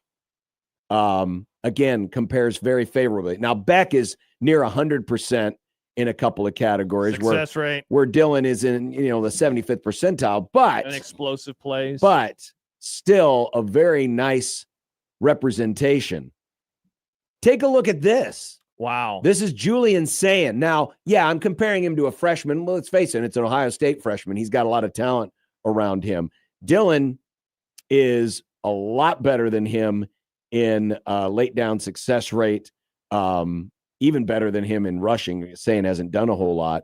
But, Dylan's got a more complete game. Correct. Just saying. Hey, that'll be interesting, by the way, for Ohio State tomorrow. And here's the comparison to the Heisman frontrunner right now, Fernando Mendoza. Yeah, Mendoza is lighting it up. Yeah. In a lot of categories. But again, Dylan is holding his own. Well, this backs up what we've been saying, and that is that he is a better quarterback this year. You know, the numbers are saying it. The eye test is saying it. The question now is how much better can he get over the course of this year and then, of course, next year. But really, how much better can he get? Can that sack rate number get a little bit better? As you said, it's not just going to be on him. It's going to be on his offensive line as well. Can they get a few more explosives, which actually is pretty solid on this, which is not what I would expect. And can, like everything else, just go a little bit further out there. You love talking about explosives this week. Bombs accidentally hitting the Statue of Liberty. No, Nick, it was an accident. Maybe, if it happens. Just a quick look ahead to the NFL this weekend. We're going to look at the college undercard coming up. I call it the undercard because, of course, the two primetime games, Alabama, Georgia, and Oregon, Penn State, which we will preview with both their radio voices. That's the main event. That's the double main event. Yeah. But couple of games that I wanted to touch on. First off, Browns-Lions. Yes, believe it or not, Browns-Lions. Wait a second. When I praised that game on Wednesday, you called me an idiot. Well, I did. Now, it is a battle. Unreal. Of the best offense versus the best defense. Yes, which you usually like to see. But what? Our friends over at Pro Football Focus, one of the matchups to watch features former Husker Malik Collins. Which is wild. He's still in the pros. Malik Collins has the highest pass rush grade among interior linemen this year. Did you know that? I did not. Yeah, as great as 91.5. And he's going to be going up against rookie Tate Rutledge. So Malik Collins could have an impact on this game. I'm excited to watch it. I mentioned it in Fired Up for Football on Wednesday. I want to see if the Browns can do this again. And, the Lions now coming off of a performance against the Bears that people are going to say, yeah, but it's the Bears. But what they did on Monday, of course, against the Ravens is going to be one that sticks with people for a while. All right, now you're going back home. You're a big favorite. Everyone's reminding you that you're good again. Can they put up a solid performance against this defense? Because I think I have already had my questions answered about the Ben Johnson effect. This, though, would be quite the day to have another nice performance from that offense.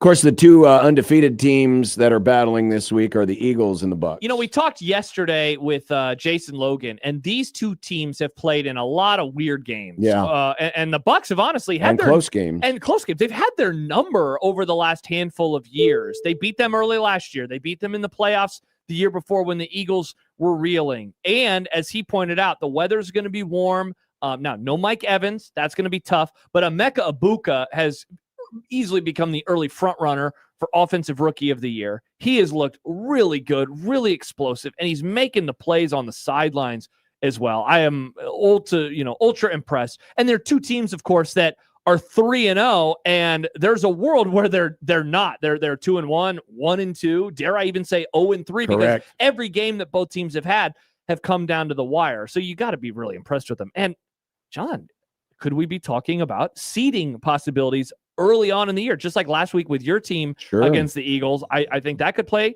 This could also matter come January. You mentioned Mike Evans is out, but Chris Godwin and Tristan Wirfs are expected back. So the Bucs will be a little bit healthier, even though they do lose veteran wide receiver Mike Evans. But getting Godwin back will certainly help. And anytime you can bring back a left tackle, that'll be huge. This game could have some points in it. Because the Eagles defense is not last year's Eagles defense. No. The Rams, I mean, if they all they would have needed is one more touchdown versus a field goal, but the Rams scored on every possession in the first half. And AJ Brown, we talked about it again, Jason Logan yesterday, he's calling for the ball. Usually he's going to get the ball. Oh, by the way, he's going to see a lot of press coverage. He thrives in man-to-man situations. So that'll be interesting. Yeah. Colts, Rams, I'm going to boil this down to one thing. Okay. Can the Rams do to Jonathan Taylor what they were able to do to Saquon Barkley last week? Because Jonathan Taylor is on pace for 1,800 rushing yards this year. He's averaging nearly 6 yards a carry. He had 165 yards alone rushing against the Broncos defense. So to me, that is the biggest key. If the Rams can put the clamps on him, then I think we've got a really good chance. I'll be honest, this is going to be the first real chance for me to watch to watch the Colts. They've been on, but they haven't really been my focus. And my focus mainly will be on Chiefs Ravens, but I'm excited to see what happens here because the Colts have performed very, very well. And, you read a lot of the stuff, you listen to a lot of the stuff, and people are asking, is this sustainable? And most of the answers seem to be yes. So I'm excited to watch this game because it's a team that I really bought into in the offseason in the Rams and a team that, of course, I did not in the Colts. Ravens, Chiefs, obviously we talked about it with Mitch earlier, but Xavier Worthy sounds like he's going to be back. So that'll help the Chiefs as far as getting another playmaker on the field. Rice is back on the field, right? No, that's the 6 game. Oh, that was I keep mixing up the suspension numbers for some of the guys. Never mind. Yeah, no, he is still out. Lamar Jackson. You figure that with Derrick Henry and his fumble issues, maybe the Ravens put the ball in Lamar's hands even more. Spags has been a blitzing defensive coordinator, but against Lamar Jackson, his passer rating is near perfect when blitzed.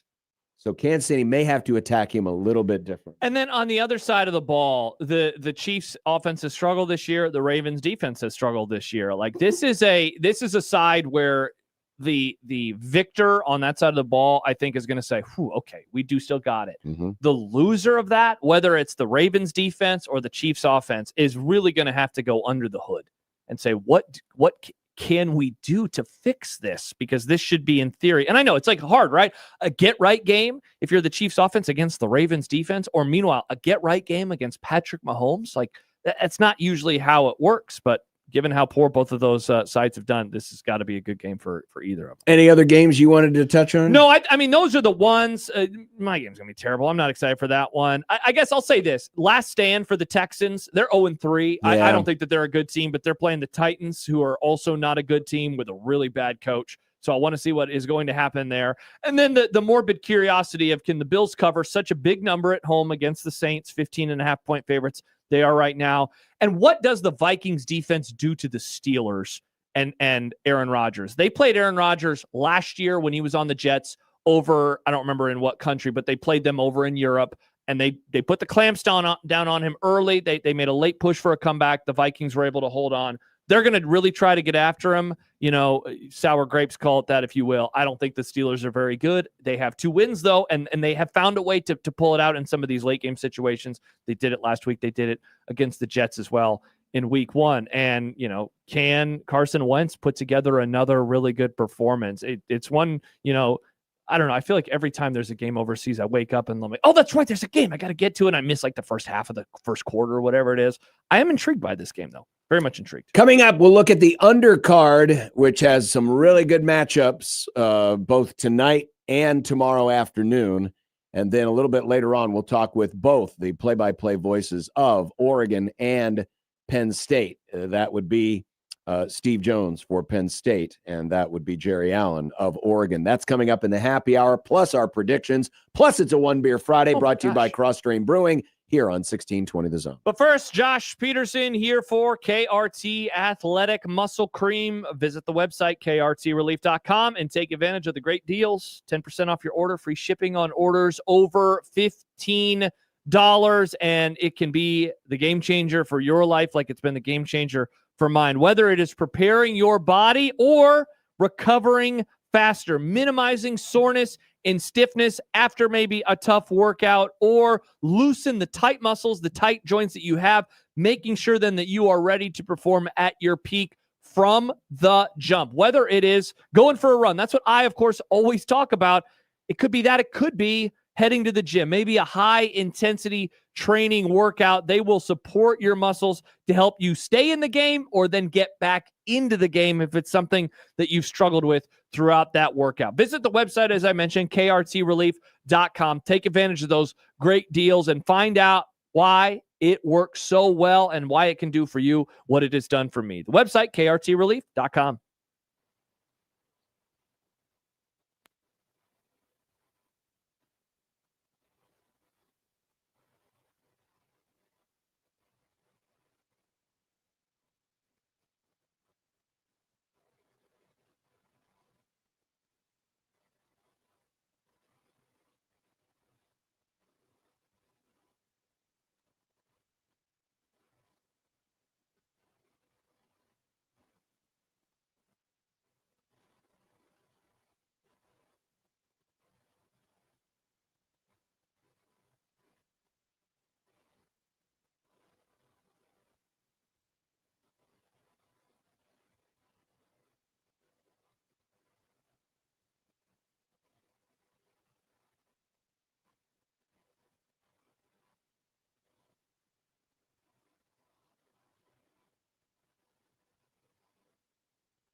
A tremendous undercard, which starts tonight. We actually have two really interesting matchups. Florida State's on the road at Virginia, while TCU and Arizona State play on Big Fox. And these are two of the favorites in the Big 12. Really, the winner of this game becomes the chief contender with Texas Tech. And Iowa State. Don't and forget that Iowa undefeated. State. Can't forget my clones. And Kansas State. KU hasn't lost yet either. Yeah, it's interesting, too, because Arizona State, they had the loss to Mississippi State a few weeks back. So they are not undefeated on the year, but they are undefeated in the Big 12 Conference. And they have, I know that they have a game coming up against Texas Tech in September, a game that in the offseason a lot of people were looking at as perhaps one that could decide who ultimately would win or at least get to the championship game. And TCU's gotten off to a real nice start so far this year. Yeah. Real nice start. Body clock wise, it's going to be, of course, laid out there in the desert. It will. It's going to be strength on strength. Sam Leavitt is a really good quarterback when he's pressured. He's got some of the best grades in the country, and he leads all Power 4 quarterbacks with his rushing grade. And TCU loves to blitz. They pressure their quarterbacks on 38% of dropbacks. 38%. They're going to try to get after it. So they're going to try to get after it. We'll see if Leavitt can handle the heat. Yeah, and you mentioned the other game tonight, Florida State, Virginia.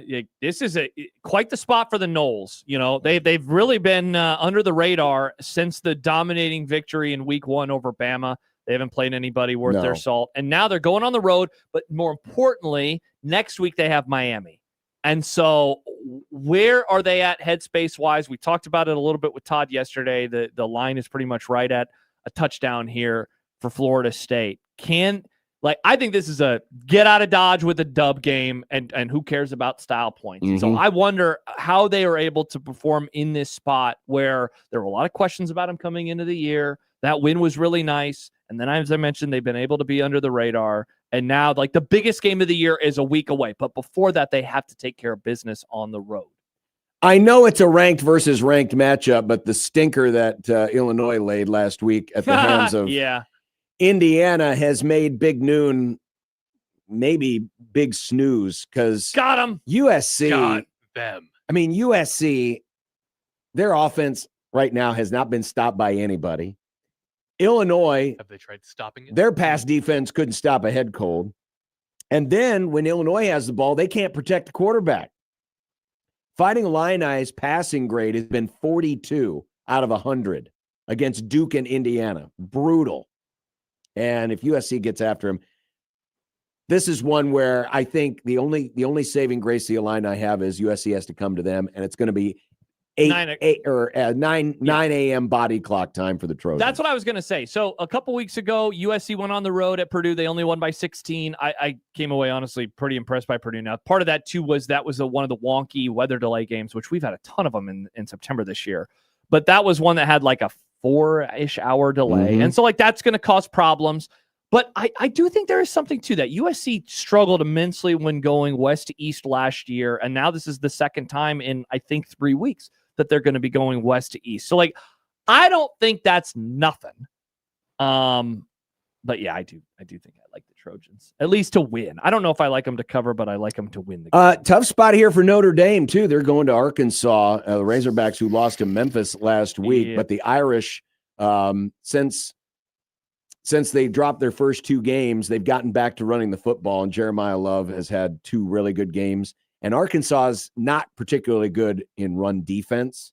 So this is a perfect recipe for Notre Dame to get out of Fayetteville with a win, because usually on the road, you like to control the game by running it. And I think they're going to be able to do it against the Razorbacks. The 7 games combined that Notre Dame and Arkansas have played so far this year have averaged 69.7 total points. Nice. It's crazy to see a Marcus Freeman-led team look this bad on the defensive side of the ball. That was when we talked to Pete Sampson, right, in the preseason. I mean, it's like a Matt Rule team, right, where it's they're going to be really good on defense. And so, when you're not as good, and they're not even as good, they're bad right now on defense, it puts a lot of pressure on your young quarterback. And so this is a tough spot for the Irish. Every game right now is must win for them. Every game is must win. Of course, the other big game in the SEC with undefeated ranked teams is Ole Miss and LSU. And I'm seeing predictions out there where people think there's going to be points put up in this game, but because of what's happened in recent matchups. Sure, but LSU, you look back at their 2 quality wins, and I'm using air quotes because Florida and Clemson aren't much to write home about this year. Both low scoring, tooth, fang, and claw type games. So I'll be curious to see if they actually do put up some points. Nussmeier, pretty good when he is pressured this season, and Ole Miss is 23rd in pressure rate, but they got to get after him quick. Trinidad Chambliss is going to start, the backup quarterback. Yep. Well, so far through just 2 games, his PFF grade is 10th best in the country. So he's really come on. He's done a really good job. So maybe, these quarterbacks play on their best. Maybe there will be points in this game, but it's just weird because LSU just seems to be averse to scoring a lot. Yeah, they're grinding people down right now. Chambliss, you mentioned him, 7 of 9 passes, thrown 25 or more yards downfield. That's what he has completed. He's thrown for over 700 yards, 4 touchdowns, only taken a couple sacks, and he's rushed for close to 200 yards, sack adjusted on the year as well. So you're right. This LSU defense has been really, really good. I would say that have they seen an offense this good though yet? Mm-hmm. I think we are certainly learning that Clemson is not a good one. This one, don't sleep on this one. Number 1 Ohio State goes to Washington. John, this is the game that we have been looking at since the offseason as like an early kind of spot for Ohio State to either pick up their first loss or their second loss. They beat Texas, so this would only be their first loss. It's a tough environment. We all know about that. This is going to be Julian Sands' first road start in an atmosphere like this. Washington's offense, though, first nationally in points per drive. They're 9th in yards per play. They are kicking the crap out of teams. Now, they haven't played anybody. They've won 56-18 on average. Their offense also picking up third downs at the best rate in the country at 75%. Those numbers are not going to be sustainable now that they are going to enter into conference play. But can their I think they're going to be able to move the ball. Can their defense do enough against Julian Sands? Because look back to the week 1 game. That Ohio State offense did not look very good. That was a slugfest, and they did make some plays, and they were able to, of course, get out of there with the victory. But given now that he will not be in the friendly confines of Ohio Stadium, can that Washington defense cause him to make just enough mistakes to keep this thing interesting deep? It could be first one to 35 wins. I think Washington can put up points. They got a great backfield. Damon Williams is tremendous. Awesome. He's got one of the best rush grades as well, so he's a running threat. Ohio State has been good against the run, but again, the last 2 weeks they haven't really played anybody, so this will be definitely a step up in competition. Yeah. Let's see. Indiana, Iowa. I got the big game feels in my tum. Do you? Oh. Yeah. Well, we know what Phil Parker can do. He can frustrate teams, but this is going to be a huge test. I mean, Mendoza, we showed the spider chart a little bit earlier. He's great at just about everything. He's 3rd in the country in passing grade. Their receivers are really good. This is going to be a huge test for Iowa's defense. The other side of it, though, can Iowa continue the momentum that they've had on offense this year? Mm-hmm. And one thing that is their saving grace is the strength of their offense.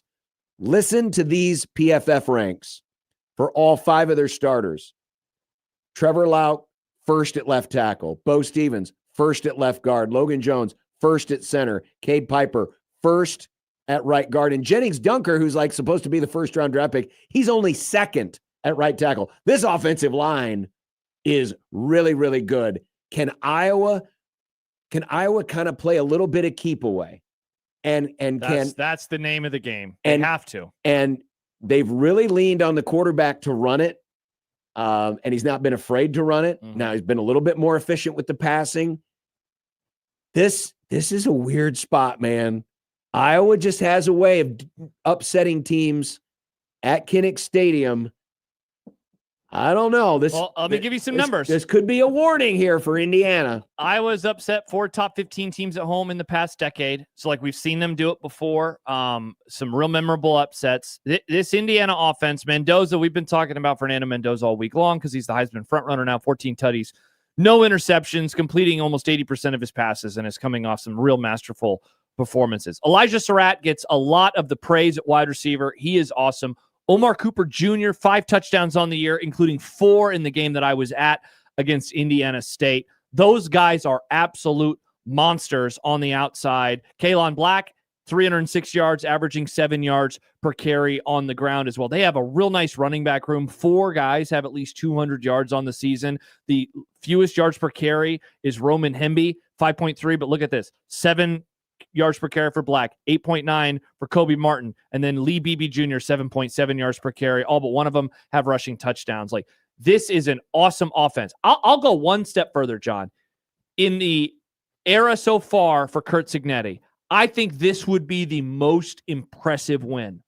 I don't know if it's the best team that they would beat. You can make an argument it would be. I think this is the most impressive because they are following the just absolute ass whooping last week over Illinois, and their next game after an idle week is against Oregon.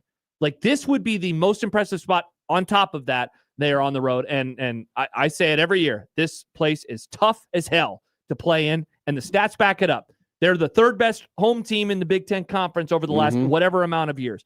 This is a house of horrors for ranked teams, and I think that you hit on it. It's keep away. If Iowa can hold on to the football, they're going to have a chance. But if they have some quick drives and their offense looks like it did against Iowa State, and watch out for this Indiana defense, man. They will get after you. They got after Illinois last week. It could be a long day for the Cyclones. Couple quick notes. My upset special this week, and I've hit on 2 of them this year on Jack's show. I'm taking Mississippi State at home against Tennessee. Whoa, another win for Mississippi State. First 4-0 start since Dak Prescott was their quarterback. Whatever happened to that guy? I don't know. And Clones fans, big game against Arizona at Jack Trice. Everyone else will be watching Oregon and Penn State and Alabama, Georgia, but Clones fans will be watching the Clones. Try to stay undefeated. Rocco Becht, gonna have to watch that blitz, man. Arizona likes to bring it. They bring the blitz. So good luck. What a day of football. And that's just the undercard. Yeah. We got a double main event. Talk a little Alabama, Georgia when we come back. And then after that, a double dose of Oregon and Penn State. We will talk with the voice of Oregon, Jerry Allen, and the voice of Penn State, Steve Jones, plus our predictions. And it's a One Beer Friday presented by Cross Drain Brewing. We'll crack open a beer next on 1620 The Zone.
would be nice to have a boat. Throw. It would be nice to have a boat. Throw. It would be nice to have a boat. Throw. It would be nice to have a boat. Throw. It would be nice to have a boat. Throw. It would be nice to have a boat. Throw. It would be nice to have a boat. Throw. It would be nice to have a boat. Throw. When you're gone.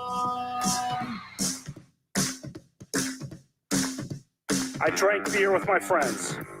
Sometimes I had too many beers. I liked beer. I still like beer. Had beers, have some beers. One beer, drink beer, drinks beer, drank beer, and drinking beer. Upstairs, downstairs, where was it? I don't know, but I had one beer. Friday!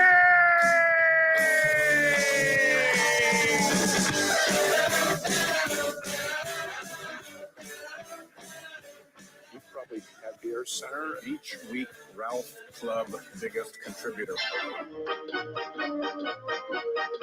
Beer.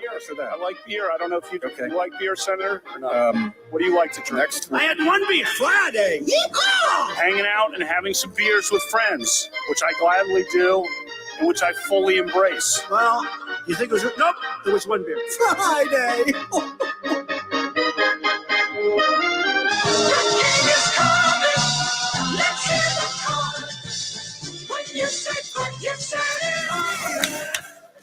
It is time for One Beer Friday, presented by Cross Strain Brewing. Send us a pic of what you're drinking. Use the hashtag One Beer Friday, and Nick can set you up with a $25 gift card. He'll pick one at random, but send it to us now. These aren't the kind of beers he would have liked, because Verz was loyal to his Blue Yummies. Uh-huh. But Verz, this one's for you. Yeah, indeed. Indeed. I wanted to read real quick an email that we got earlier from Brian, who wrote, listening to Verz on the radio over the years was one of the things that struck me was that he was very Grand Island. A lot of what he said and how he said it reminded me of the people I interacted with while living in the Tri-Cities. One of the many ways I think people could honor Verz would be to go out to the State Fair in Grand Island this summer, explore the area, interact with the people, spend some money at local restaurants. Nebraska is a great state, and its greatness extends beyond Lincoln. Verz was a shining example of that. Just a thought. Thank you, Brian. Amen. Well, before we get to both the play-by-play voices of Oregon and Penn State and preview the huge matchup in the Big Ten, of course, in the SEC, a rematch of one of the crazier games of last year. Yeah.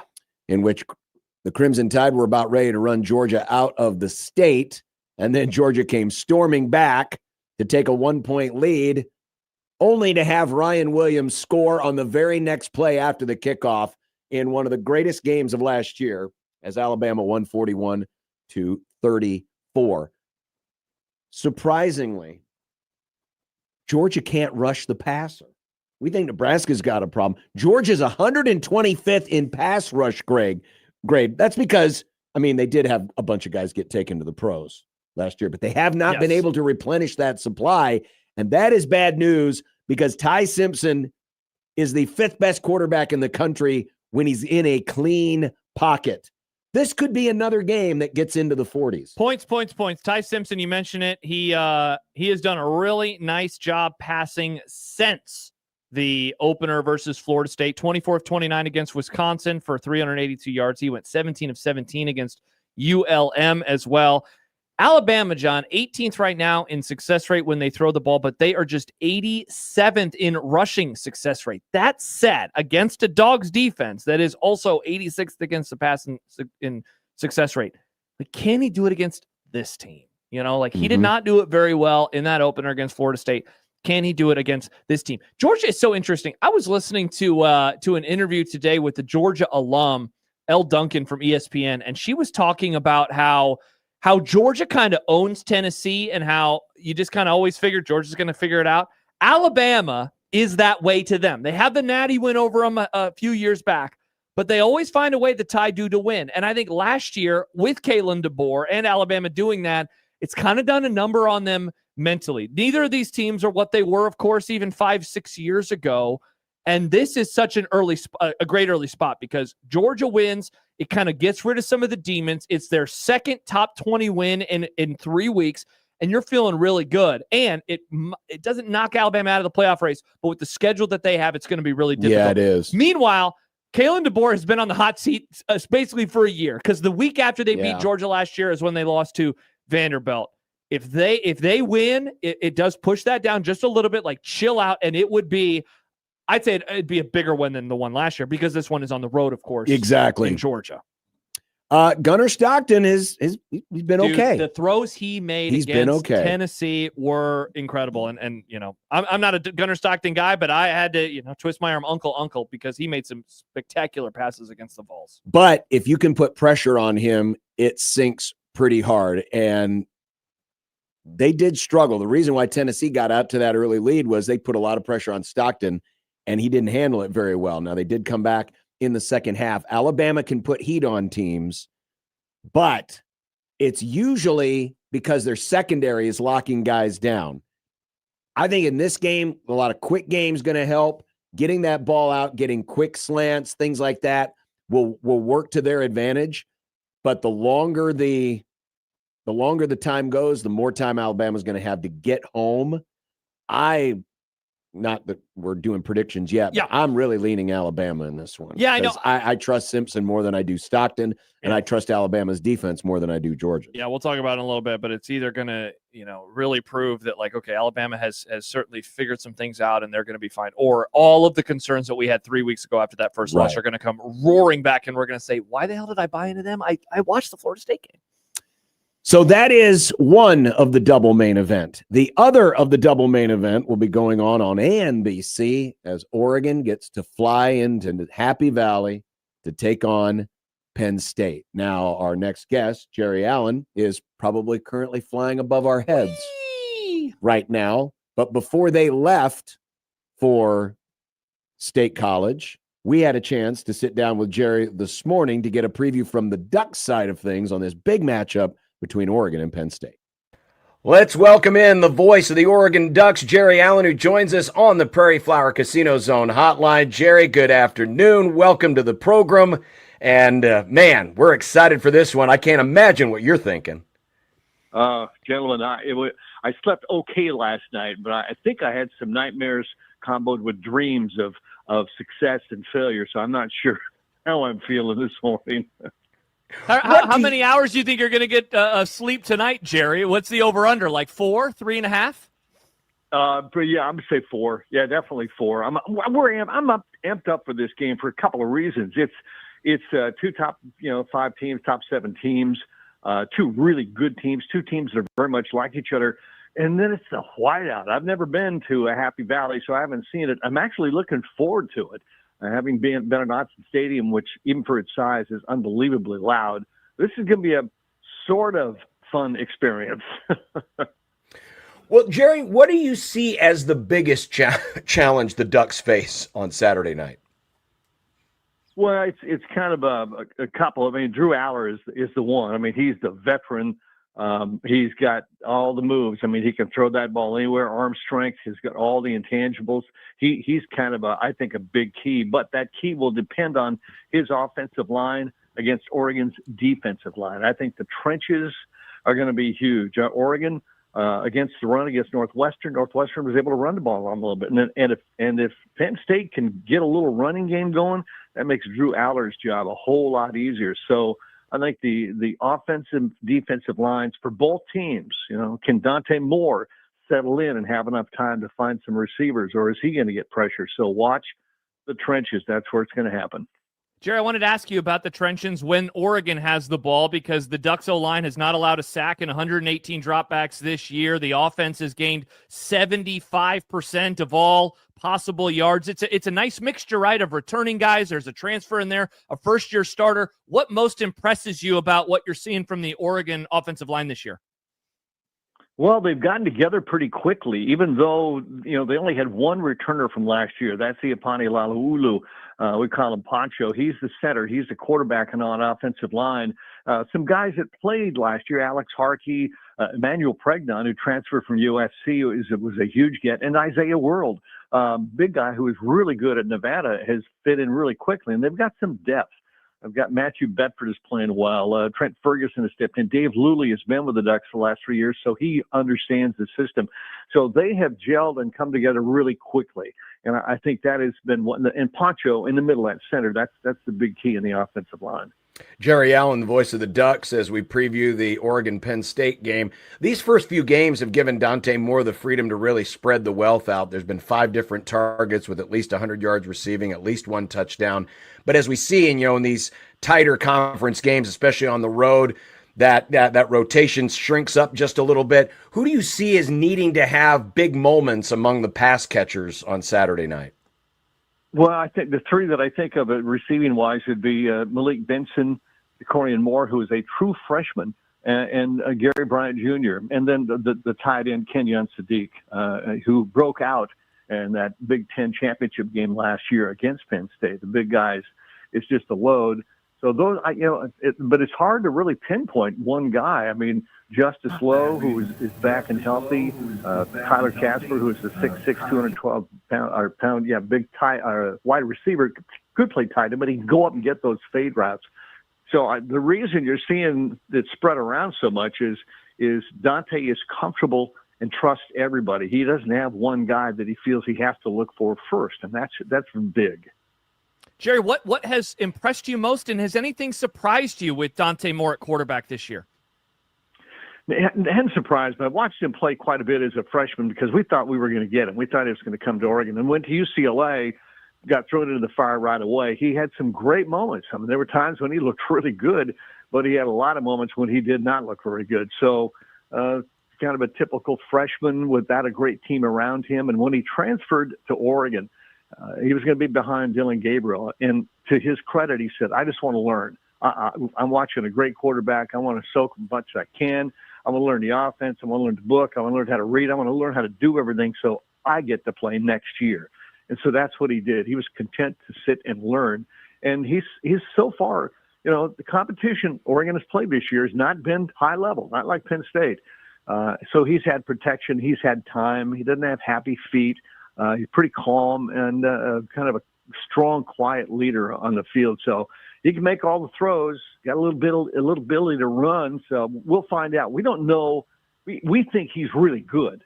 We'll find out by the end of the season, maybe a little bit more after this game. The voice of the Ducks, Jerry Allen, joining us on the Prairie Flower Casino Zone hotline. On defense, when it comes to playing Penn State, you're always trying to stop the run, and Katron Allen is averaging 8 yards a carry. How do you think, as you talked about it in the outset, it's going to be determined at the lines of scrimmage, how do you think Oregon's defensive line holds up against Penn State's front? Well, I think after that Northwestern game, they realized that they weren't communicating, doing things very well. They were looking at sets and weren't getting gaps. So I think they really cleaned up a lot of that.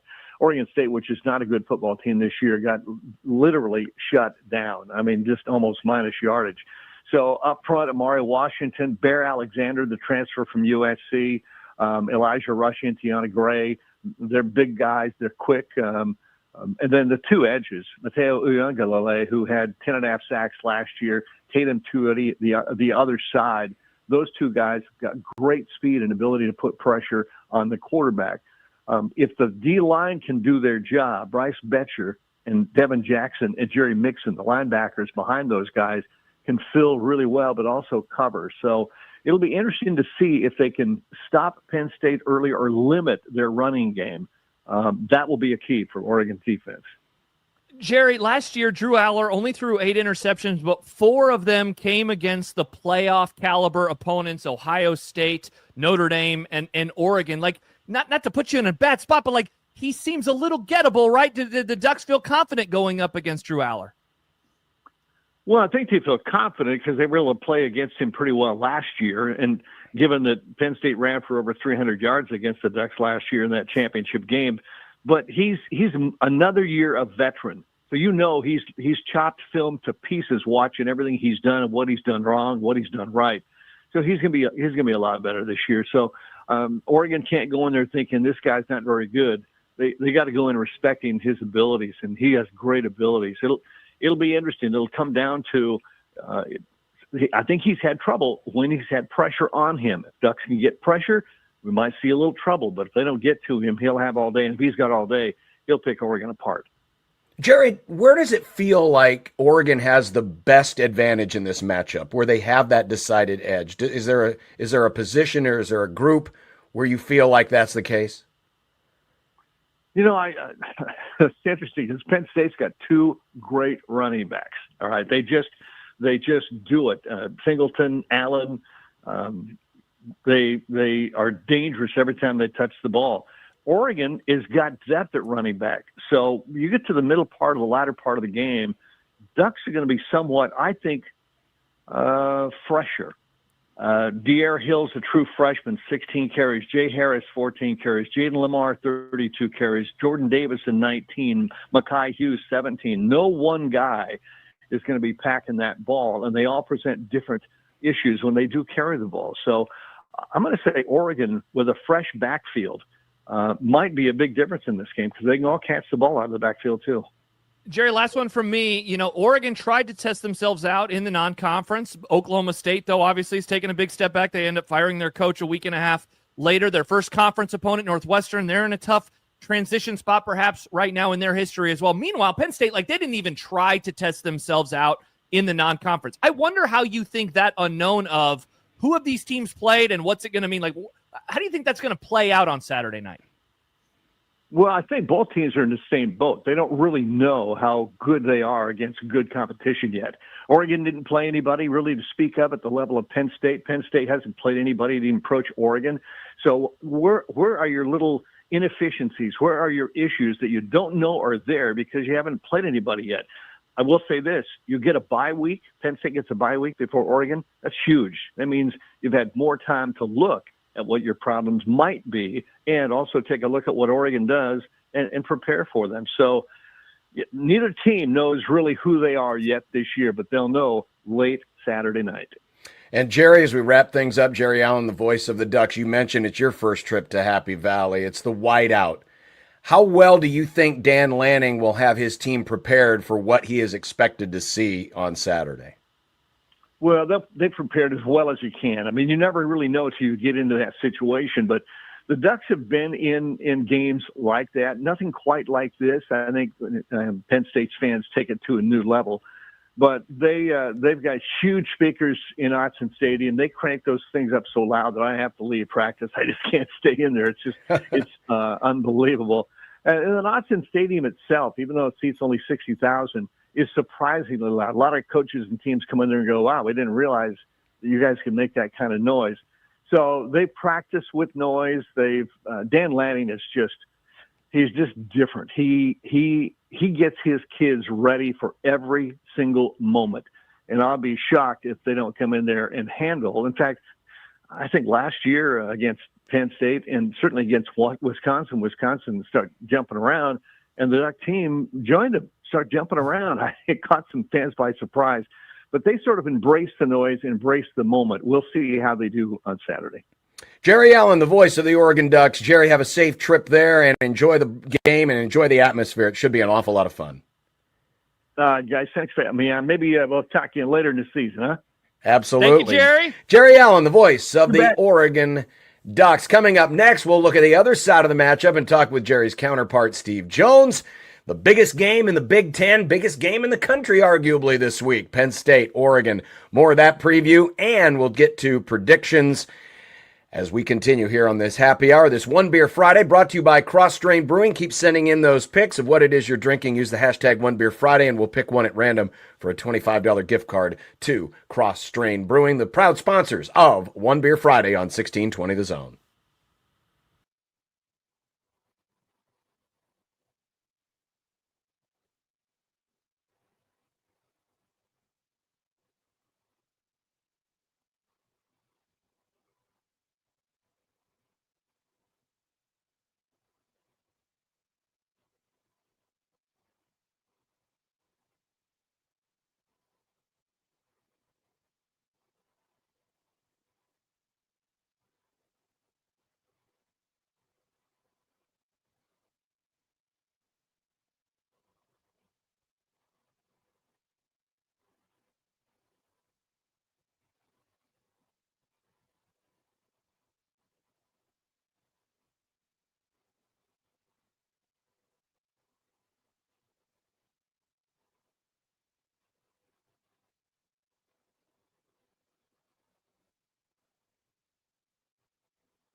On to Penn State, the home team for this matchup between top 7 ranked teams. Steve Jones, the voice of the Nittany Lions, has been kind enough to join us on the eve of the game from Happy Valley. Steve, how are you doing tonight?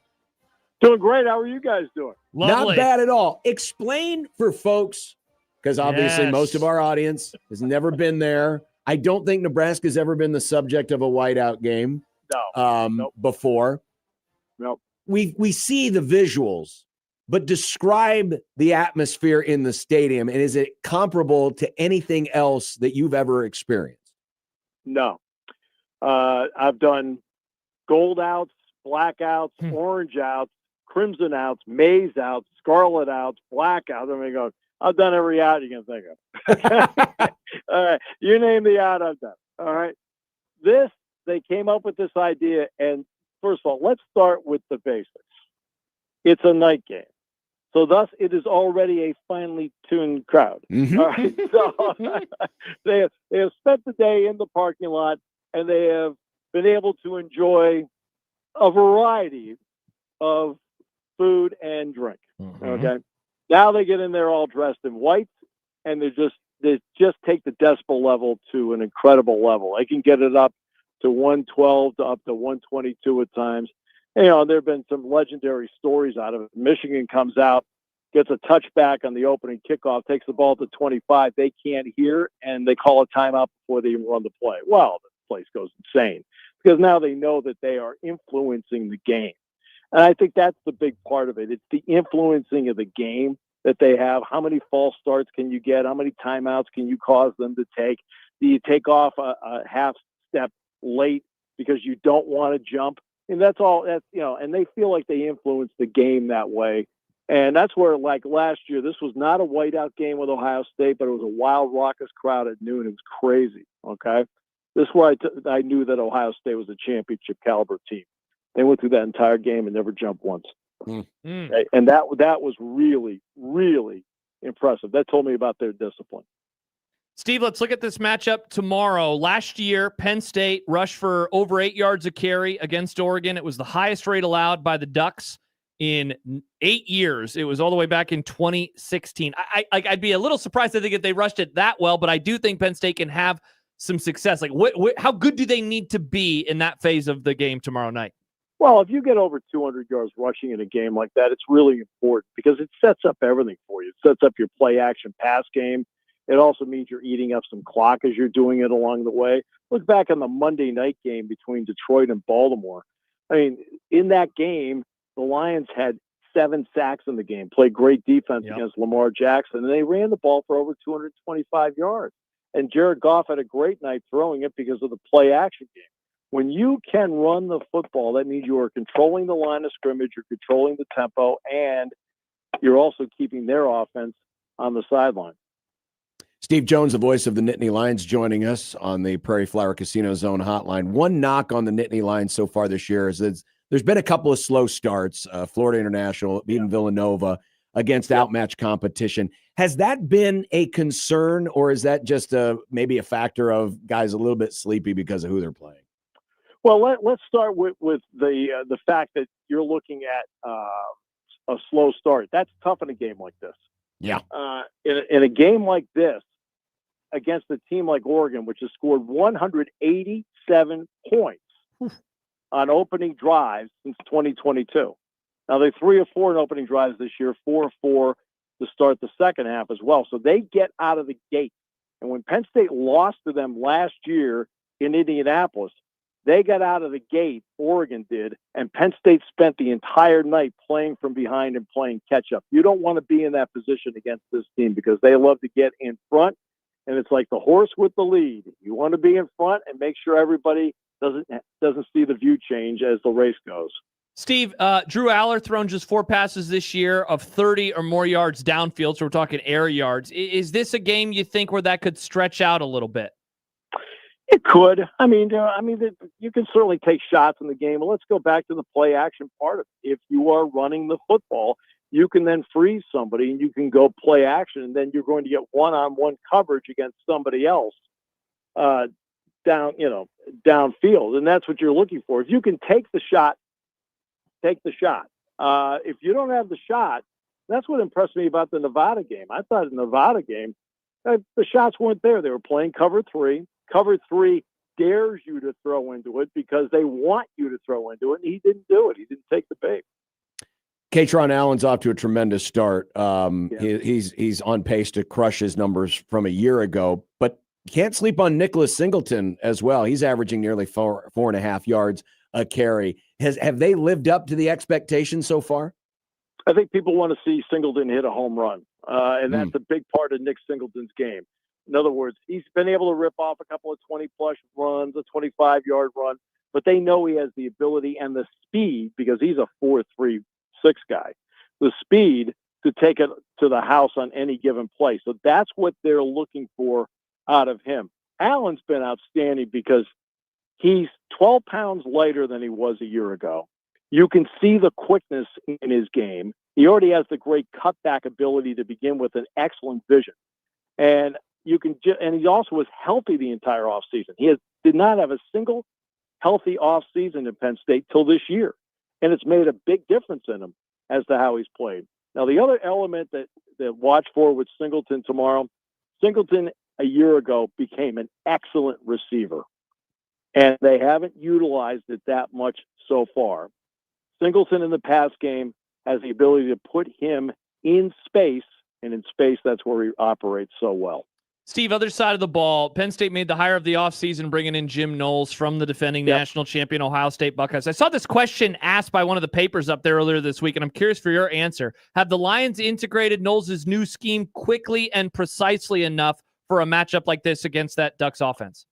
You've had 4.5 weeks of training camp and 3 games. And I think the bye week came at a perfect time because it allowed Jim Knowles to sit there and say, okay, what are my guys grasping?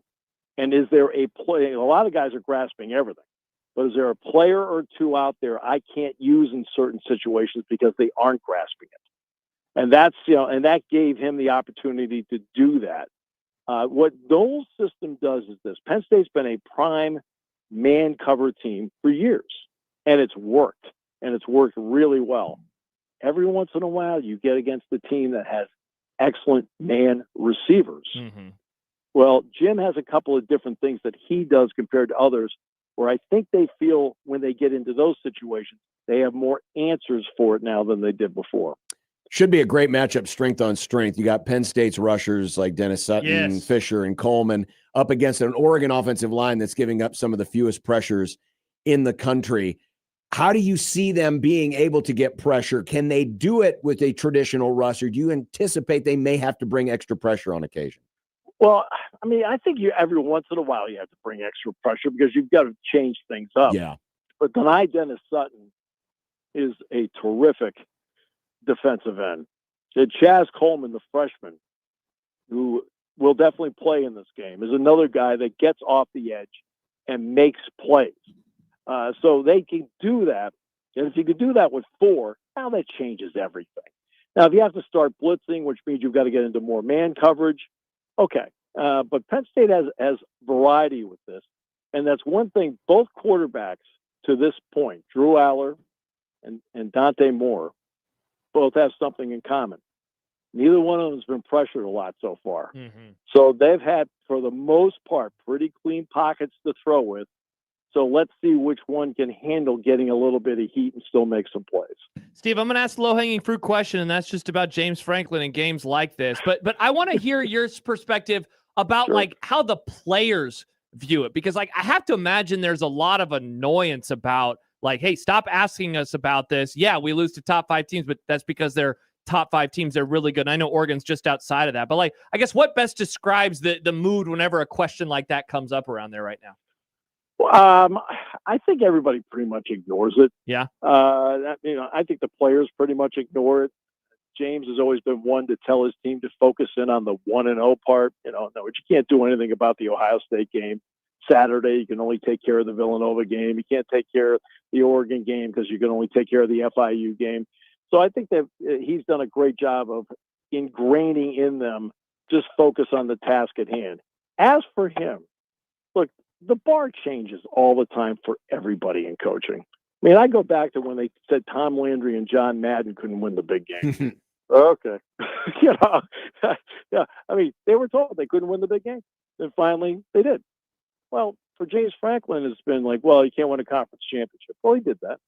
Yeah, he can't win a Rose Bowl. Yeah, he did that. And he's won 2 Fiesta Bowls, and he's won a Cotton Bowl. And, well, hey, it's not going to do anything until he makes the playoff. Well, he made the playoff. Well, you got to win a playoff game. He won 2. Right? So he's been doing all these things. But with him, the vast majority love him. But you always are going to have that certain segment. And for some odd reason, I think in your state, you know where that segment is too. Yeah. Right. That forever has a complaint, and they constantly move the bar. Right. Nothing's ever good enough. The bar always moves. Well, he's done this. Well, no, he's got to do this now. Oh, okay.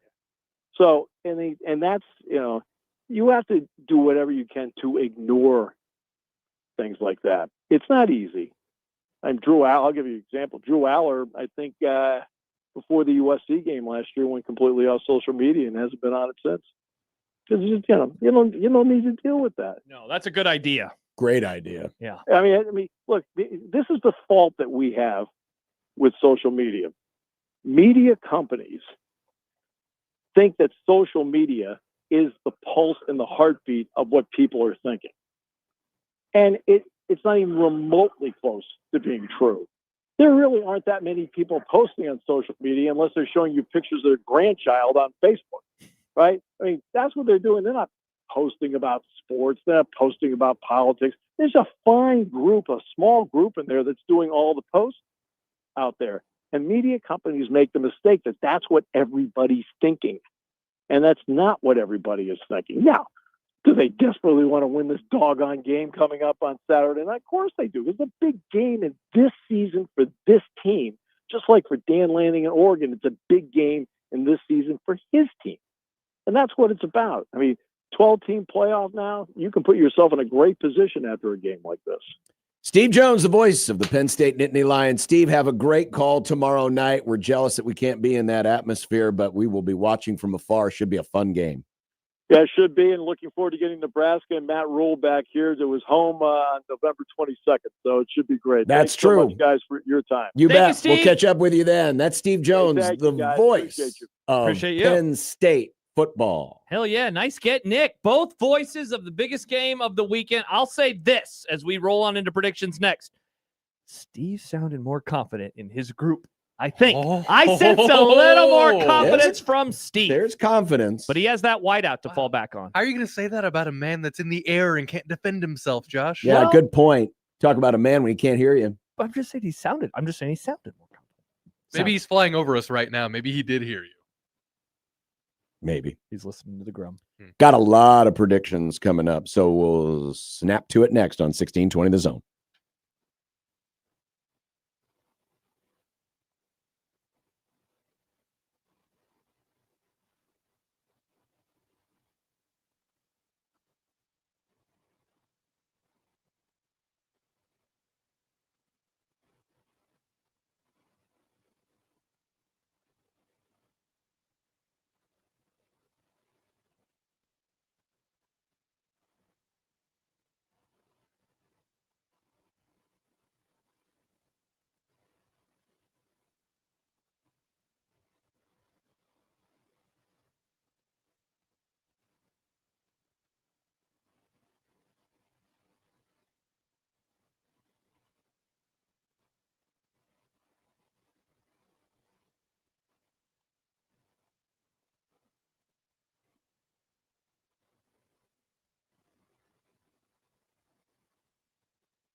Ladies and gentlemen, it's time for predictions.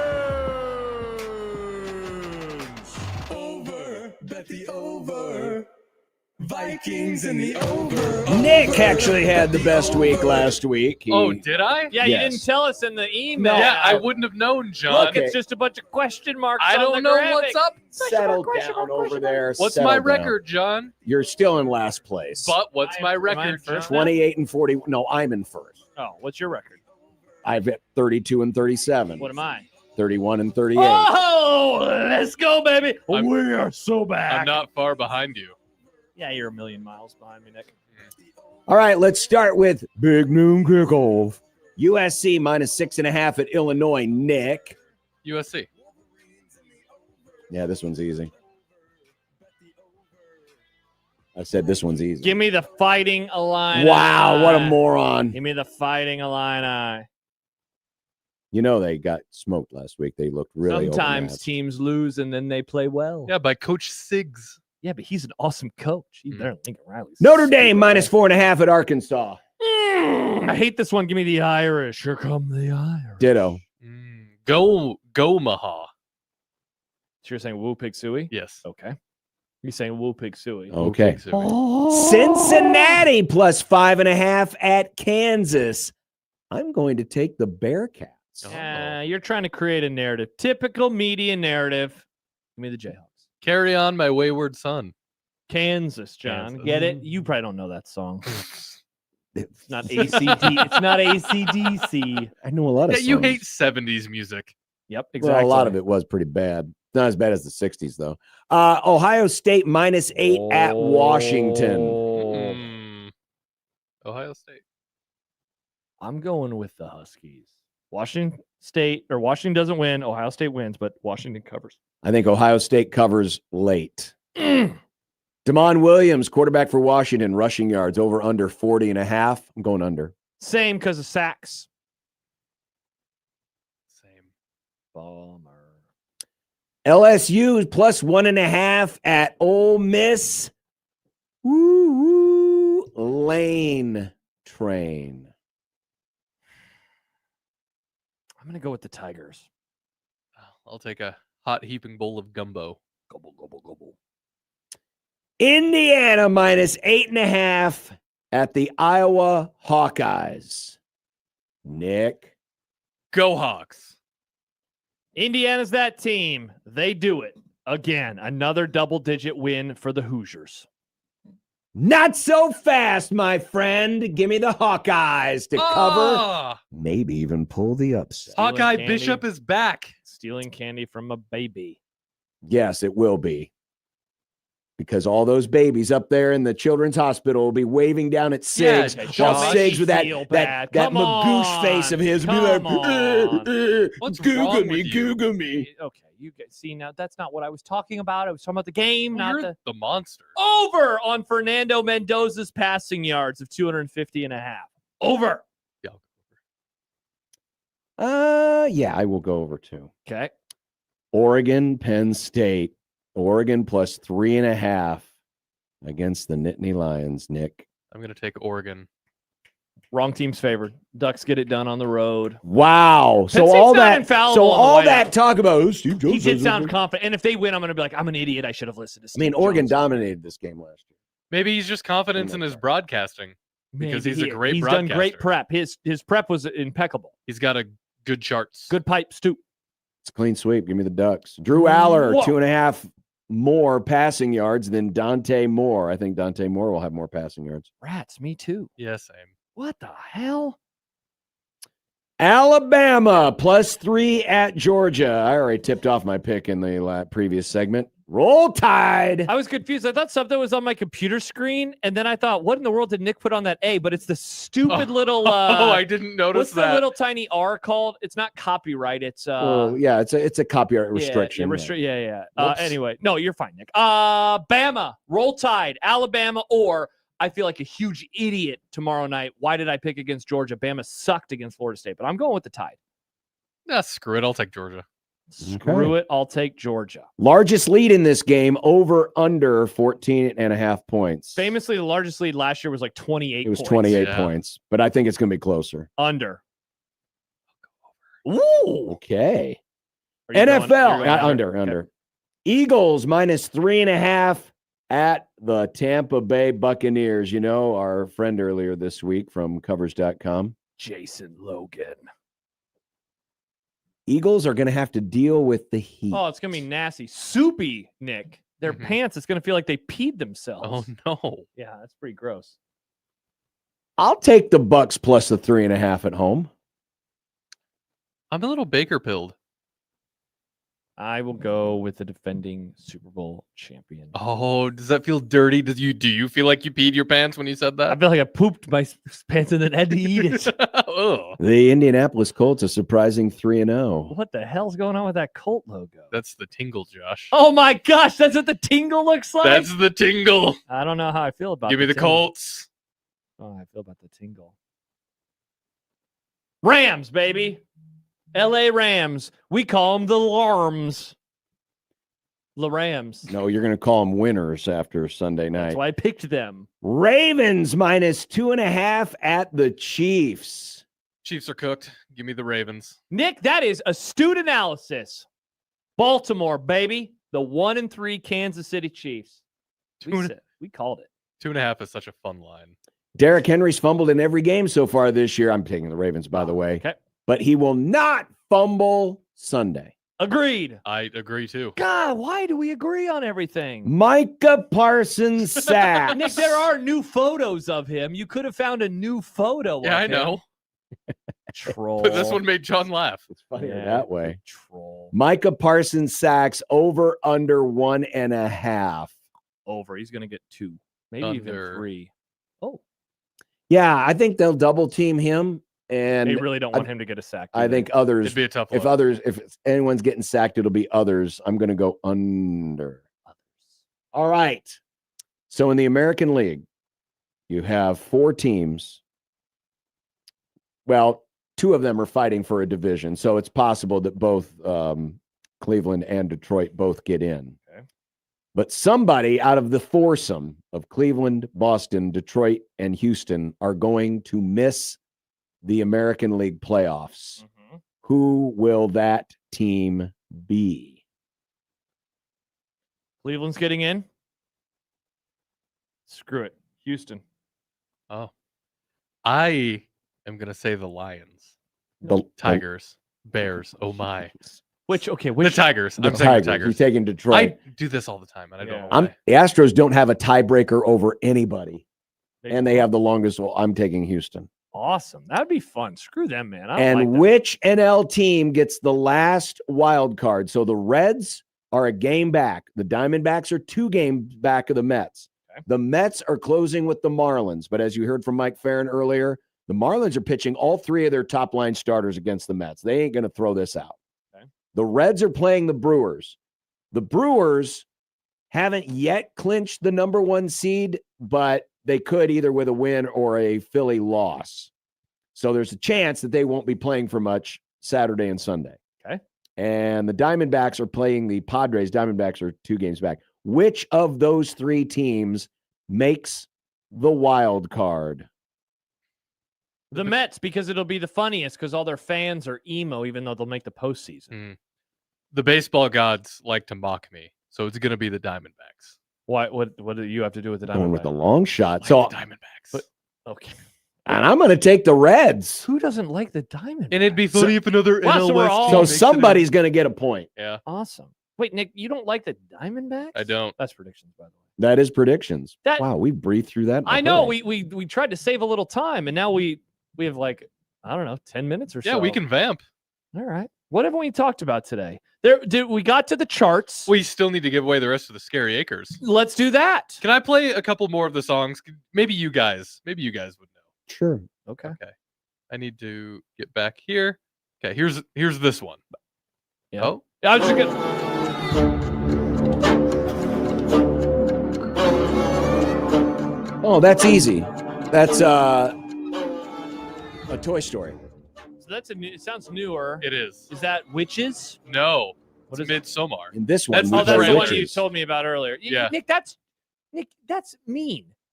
You So can't play a movie from a song from a trailer that wasn't even in the movie. I picked it. I thought a lot about this. I picked it because people associate that song with Midsommar. I don't. Did you want winners or did you want to prove a Yes, point? I wanted winners. That's why I picked Nightmare on Elm Street and Alien. Why didn't you pick Friday the 13th? Good call. Isn't that the one that goes tee tee tee? Yes. tee? Yeah. Why didn't you pick that one? They probably wouldn't have gotten it either. Why didn't you pick Sixth Sense or Scream? What about this one? Oh, that's easy. That's Brokeback Mountain. Nice, John. I don't know what this is. It's 28 days later. I never saw it. Really? Yeah, I was going to this summer and never got around to it. Wow, it's finally streaming. That'd be a really good movie clip. It is? Yeah. Where's it at? Netflix, I think. I think Netflix is doing them now. They're doing them. Interesting. It is on Netflix. All of them? Yeah, I think or so. At least the first two, or at even least the the new first. one. Interesting. The new one's on there too. Oh my gosh. Which this is the first time they've been streaming in forever. Yeah, that's cool. They're great movies. Any others that you want to play for us to get wrong, Nick? That is, I never saw it, but that's The Exorcist, right? Yes. I never saw The Exorcist. That's The Exorcist. Neither did I. I no desire. I'm not into the whole devilry movies, as Mike Thompson would say. Mm. Maybe it's growing up in a church, this pastor's I kid. figured a godless heathen like you'd be all about the devil. Not godless nor heathen. Anyway, my game sucked. I'm sorry. I thought it would be better. So how are we going to give away the prizes in the last few minutes of the show? Well, how about my ideas clearly suck, so maybe you guys have better ones. I'd say the first three callers to call in get the prizes. I agree. Scary Acres passes are yours. Here's a word, John, that Nick is going to say when he gives them the prizes. 402-951-1620. Yes. Seriously, first three callers get First them. three callers get the passes. Here's what Nick's going to say to them. Congratulations. Like I will say congratulations to Quinn and Allison for being this week's online winners for $100 to the Sky Bar and Grill at the Prairie Flower Casino. You can enter right now online at 1620thezone.com to win next week. Like it. Next week. Also, we've been giving out a lot of Valas. A reminder that it is open until November the 2nd. Talked to a friend of mine last night at dinner, and which, spoiler alert, or stay tuned rather, that's coming up next. And he recently went to Val's. He was telling me about all the new things that they have there this year. So if you want to be like my friend, which you should because it means you know me, I can't promise that will happen. But you should go check out all the Valas stuff. It's pretty cool. Pretty cool. All right, so we got the charts. There was one other thing earlier that I thought we didn't get to. I think we got to just everything. about We talked to everything. all the games. We did. We covered all the games. Talked about all the games. Previewed the matchups in the NFL. We shook hands. That means hugged. next week we're back to normal. We have a game to get ready for. I was looking ahead. huge one. I was on with Jack this morning on the Friday Husker Tailgate. They still do a show even though it's an idle week. That reminds me, we have a poll question about this month as well. What will Nebraska's record be? And maybe more importantly, what does it need to be? By the way, right now you can vote on the JTech Construction Zone Twitter page. Options are 4-0, 3-1, 2-2, or the unthinkable. 43% believe it's 3-1. It's split between 4-0 and 2-2. That surprises me. I think that's the pessimistic side. So you have the really optimistic side saying they're going to finally get their bleep together. They're going to get it done. And then the others who are saying it's going to be more of the same. I will remind you that according to Kay Ford, who is correctly predicted, by the way, Nebraska's season for the most part. Still high on the Skurs. Still high on because remember, the last Skurs. week was a 50-50 game, according to Kay Ford. But Nebraska is an 86% chance of Michigan State and a 91% chance of Northwestern. So there's two. And Maryland and Minnesota, 73% chance each. So nearly 3-1. Yeah, the conversation that Nebraska beats each of those teams. Conversation starting next week that you and I are going to have will surround, are they about to turn a corner as a program, but not in the way maybe that people would have hoped? And the way people would have hoped was you beat Michigan. They didn't do that. Okay, so what's the next step? The next step is, having a successful October. For me, success at the very least is 3-1. Mm-hmm. You enter November with bowl eligibility locked up, not having to have that conversation. Best record for the program after 8 games in 9 seasons. Yep. And I think it means beating teams, quote unquote, you should beat. And that doesn't have to mean, well, they're playing Northwestern, they should beat them. No, it means beating teams that you're favored against. They're going to be favored against Michigan State. We'll find out that line on Sunday. Yep. They're going to be favored, certainly against Northwestern. The road games will be interesting. It depends on what those teams are doing and, of course, what Nebraska is doing. But at the very least, we're talking about short underdogs. Mm-hmm. That is the next step, 3-1 at the minimum. You could say, Josh, they have to go 4-0, actually, to take the next step. I don't know if I go that far, but at the very least, they got to go 3-1. Well, to me, next step is be that Matt Rule year 3 bounce. Yeah. And my opinion is a year 3 bounce is not possible without at least 9 wins. Sure. And the pathway to 9 wins almost insists that you sweep the month because you're going to be facing USC and Penn State and Iowa in the final month of the season. All 3 of those teams are either A, better than you, or B, have your number. If you go 3-1, I mean, there's a world where you're still looking at 7-5. You know? Yeah, if you go 3-1 in the month, yes, 7-5's on it. Now 9-3 is still on the table, but you got to win 2 out of those 3 games. Yeah. So Going to be interesting. It is going to be interesting. Fun week next week. I'm excited to dive into it. Yes, but coming up next, it's time for What's for Dinner on 1620 The Zone.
When you knock us down, we're going to get up. And on the way up, we're going to bite a kneecap off. Crust is good on your pizza, not your ass. I will eat your ass first. He's tough as a Woolworth steak. And then it's going to take 2 more shots to knock us down. All right. And on the way up, we're going to take your other kneecap. I'm ready to hang them up, gut them, and skin them, and chop them up. You know what? I'm ready. My daughters aren't starving to death. I'll eat my neighbors. And we're going to get up, and then it's going to take 3 shots to get us down. And when we do, we're going to take another hunk out of you. Cliff, what are you going to take away as your best memory from playing basketball at Boston College? Probably just like going out to eat. So yesterday we just had a delicious chicken casserole. You know, get some shredded chicken and some vegetables, and mix it up with those canned croissant rolls. They're pretty good. It's a nice simple dinner, but filling at the same time with a salad. It was good. I don't know what tonight is. It's Friday because who knows? Friday could be pizza. It could be something else. It could be a big surprise. Big surprise. Wow. Ominous words from John. No, that's not a surprise. It doesn't have to be bad. Careful. Just the way you said it. It could be a big surprise. Josh is going to come over. He's going to think you're eating people.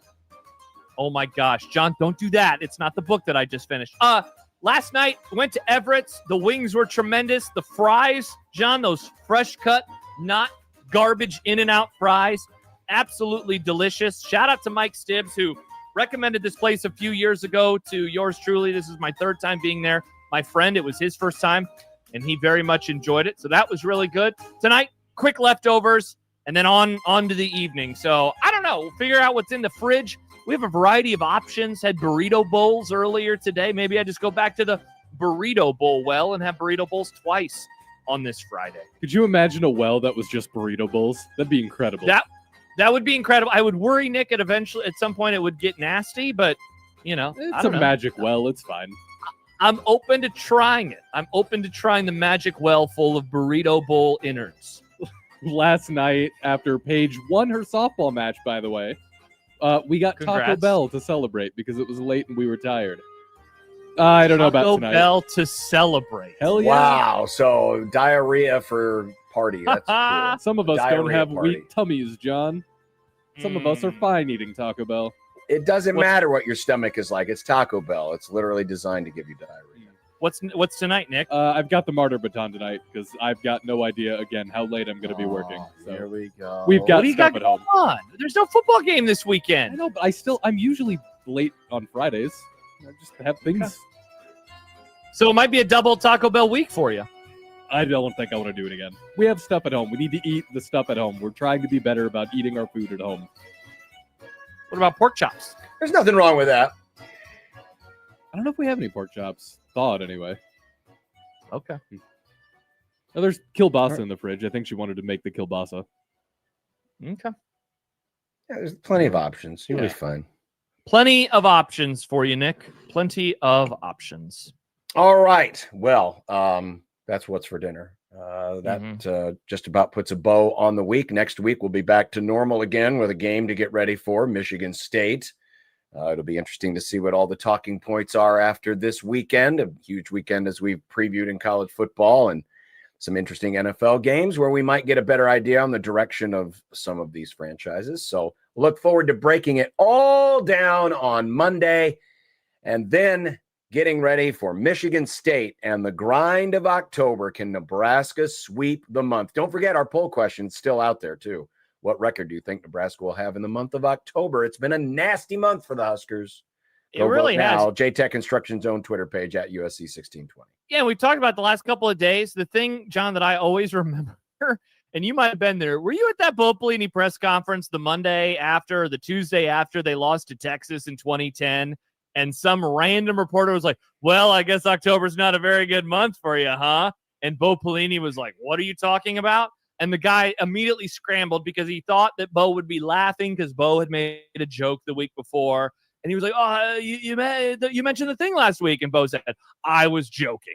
And that was a very awkward press conference. Let's hope that there are no awkward press conferences. Or, John, in the world that is 2025, let's hope that the Matt Rule podcast isn't awkward as well. By the way, I don't know if I mentioned this to you.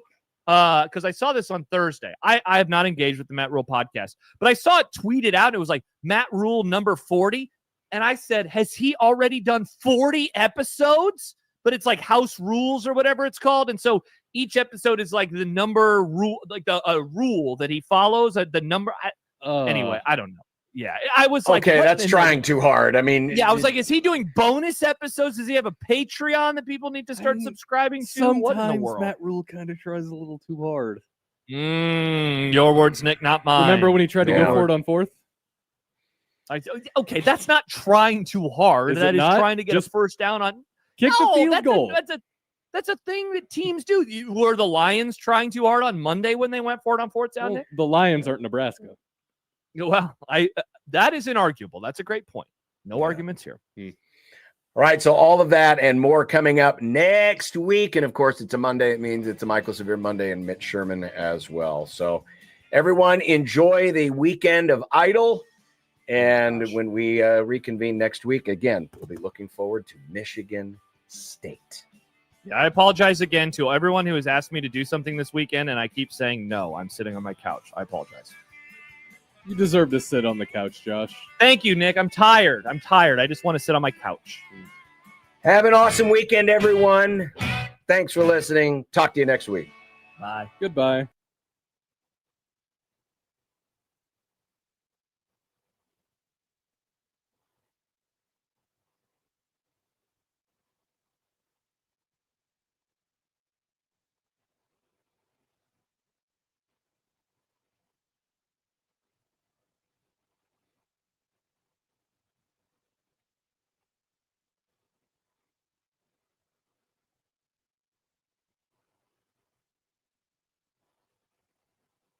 This time-saving traffic is brought to you by Broncos. At Broncos, try our delicious whole pork tenderloin sandwich. It's breaded fresh daily and deep-fried to crispy perfection, topped with pickles. Or get it deluxe with lettuce, tomato, and tangy Bronco sauce. The pork tenderloin at Broncos, where quality rides.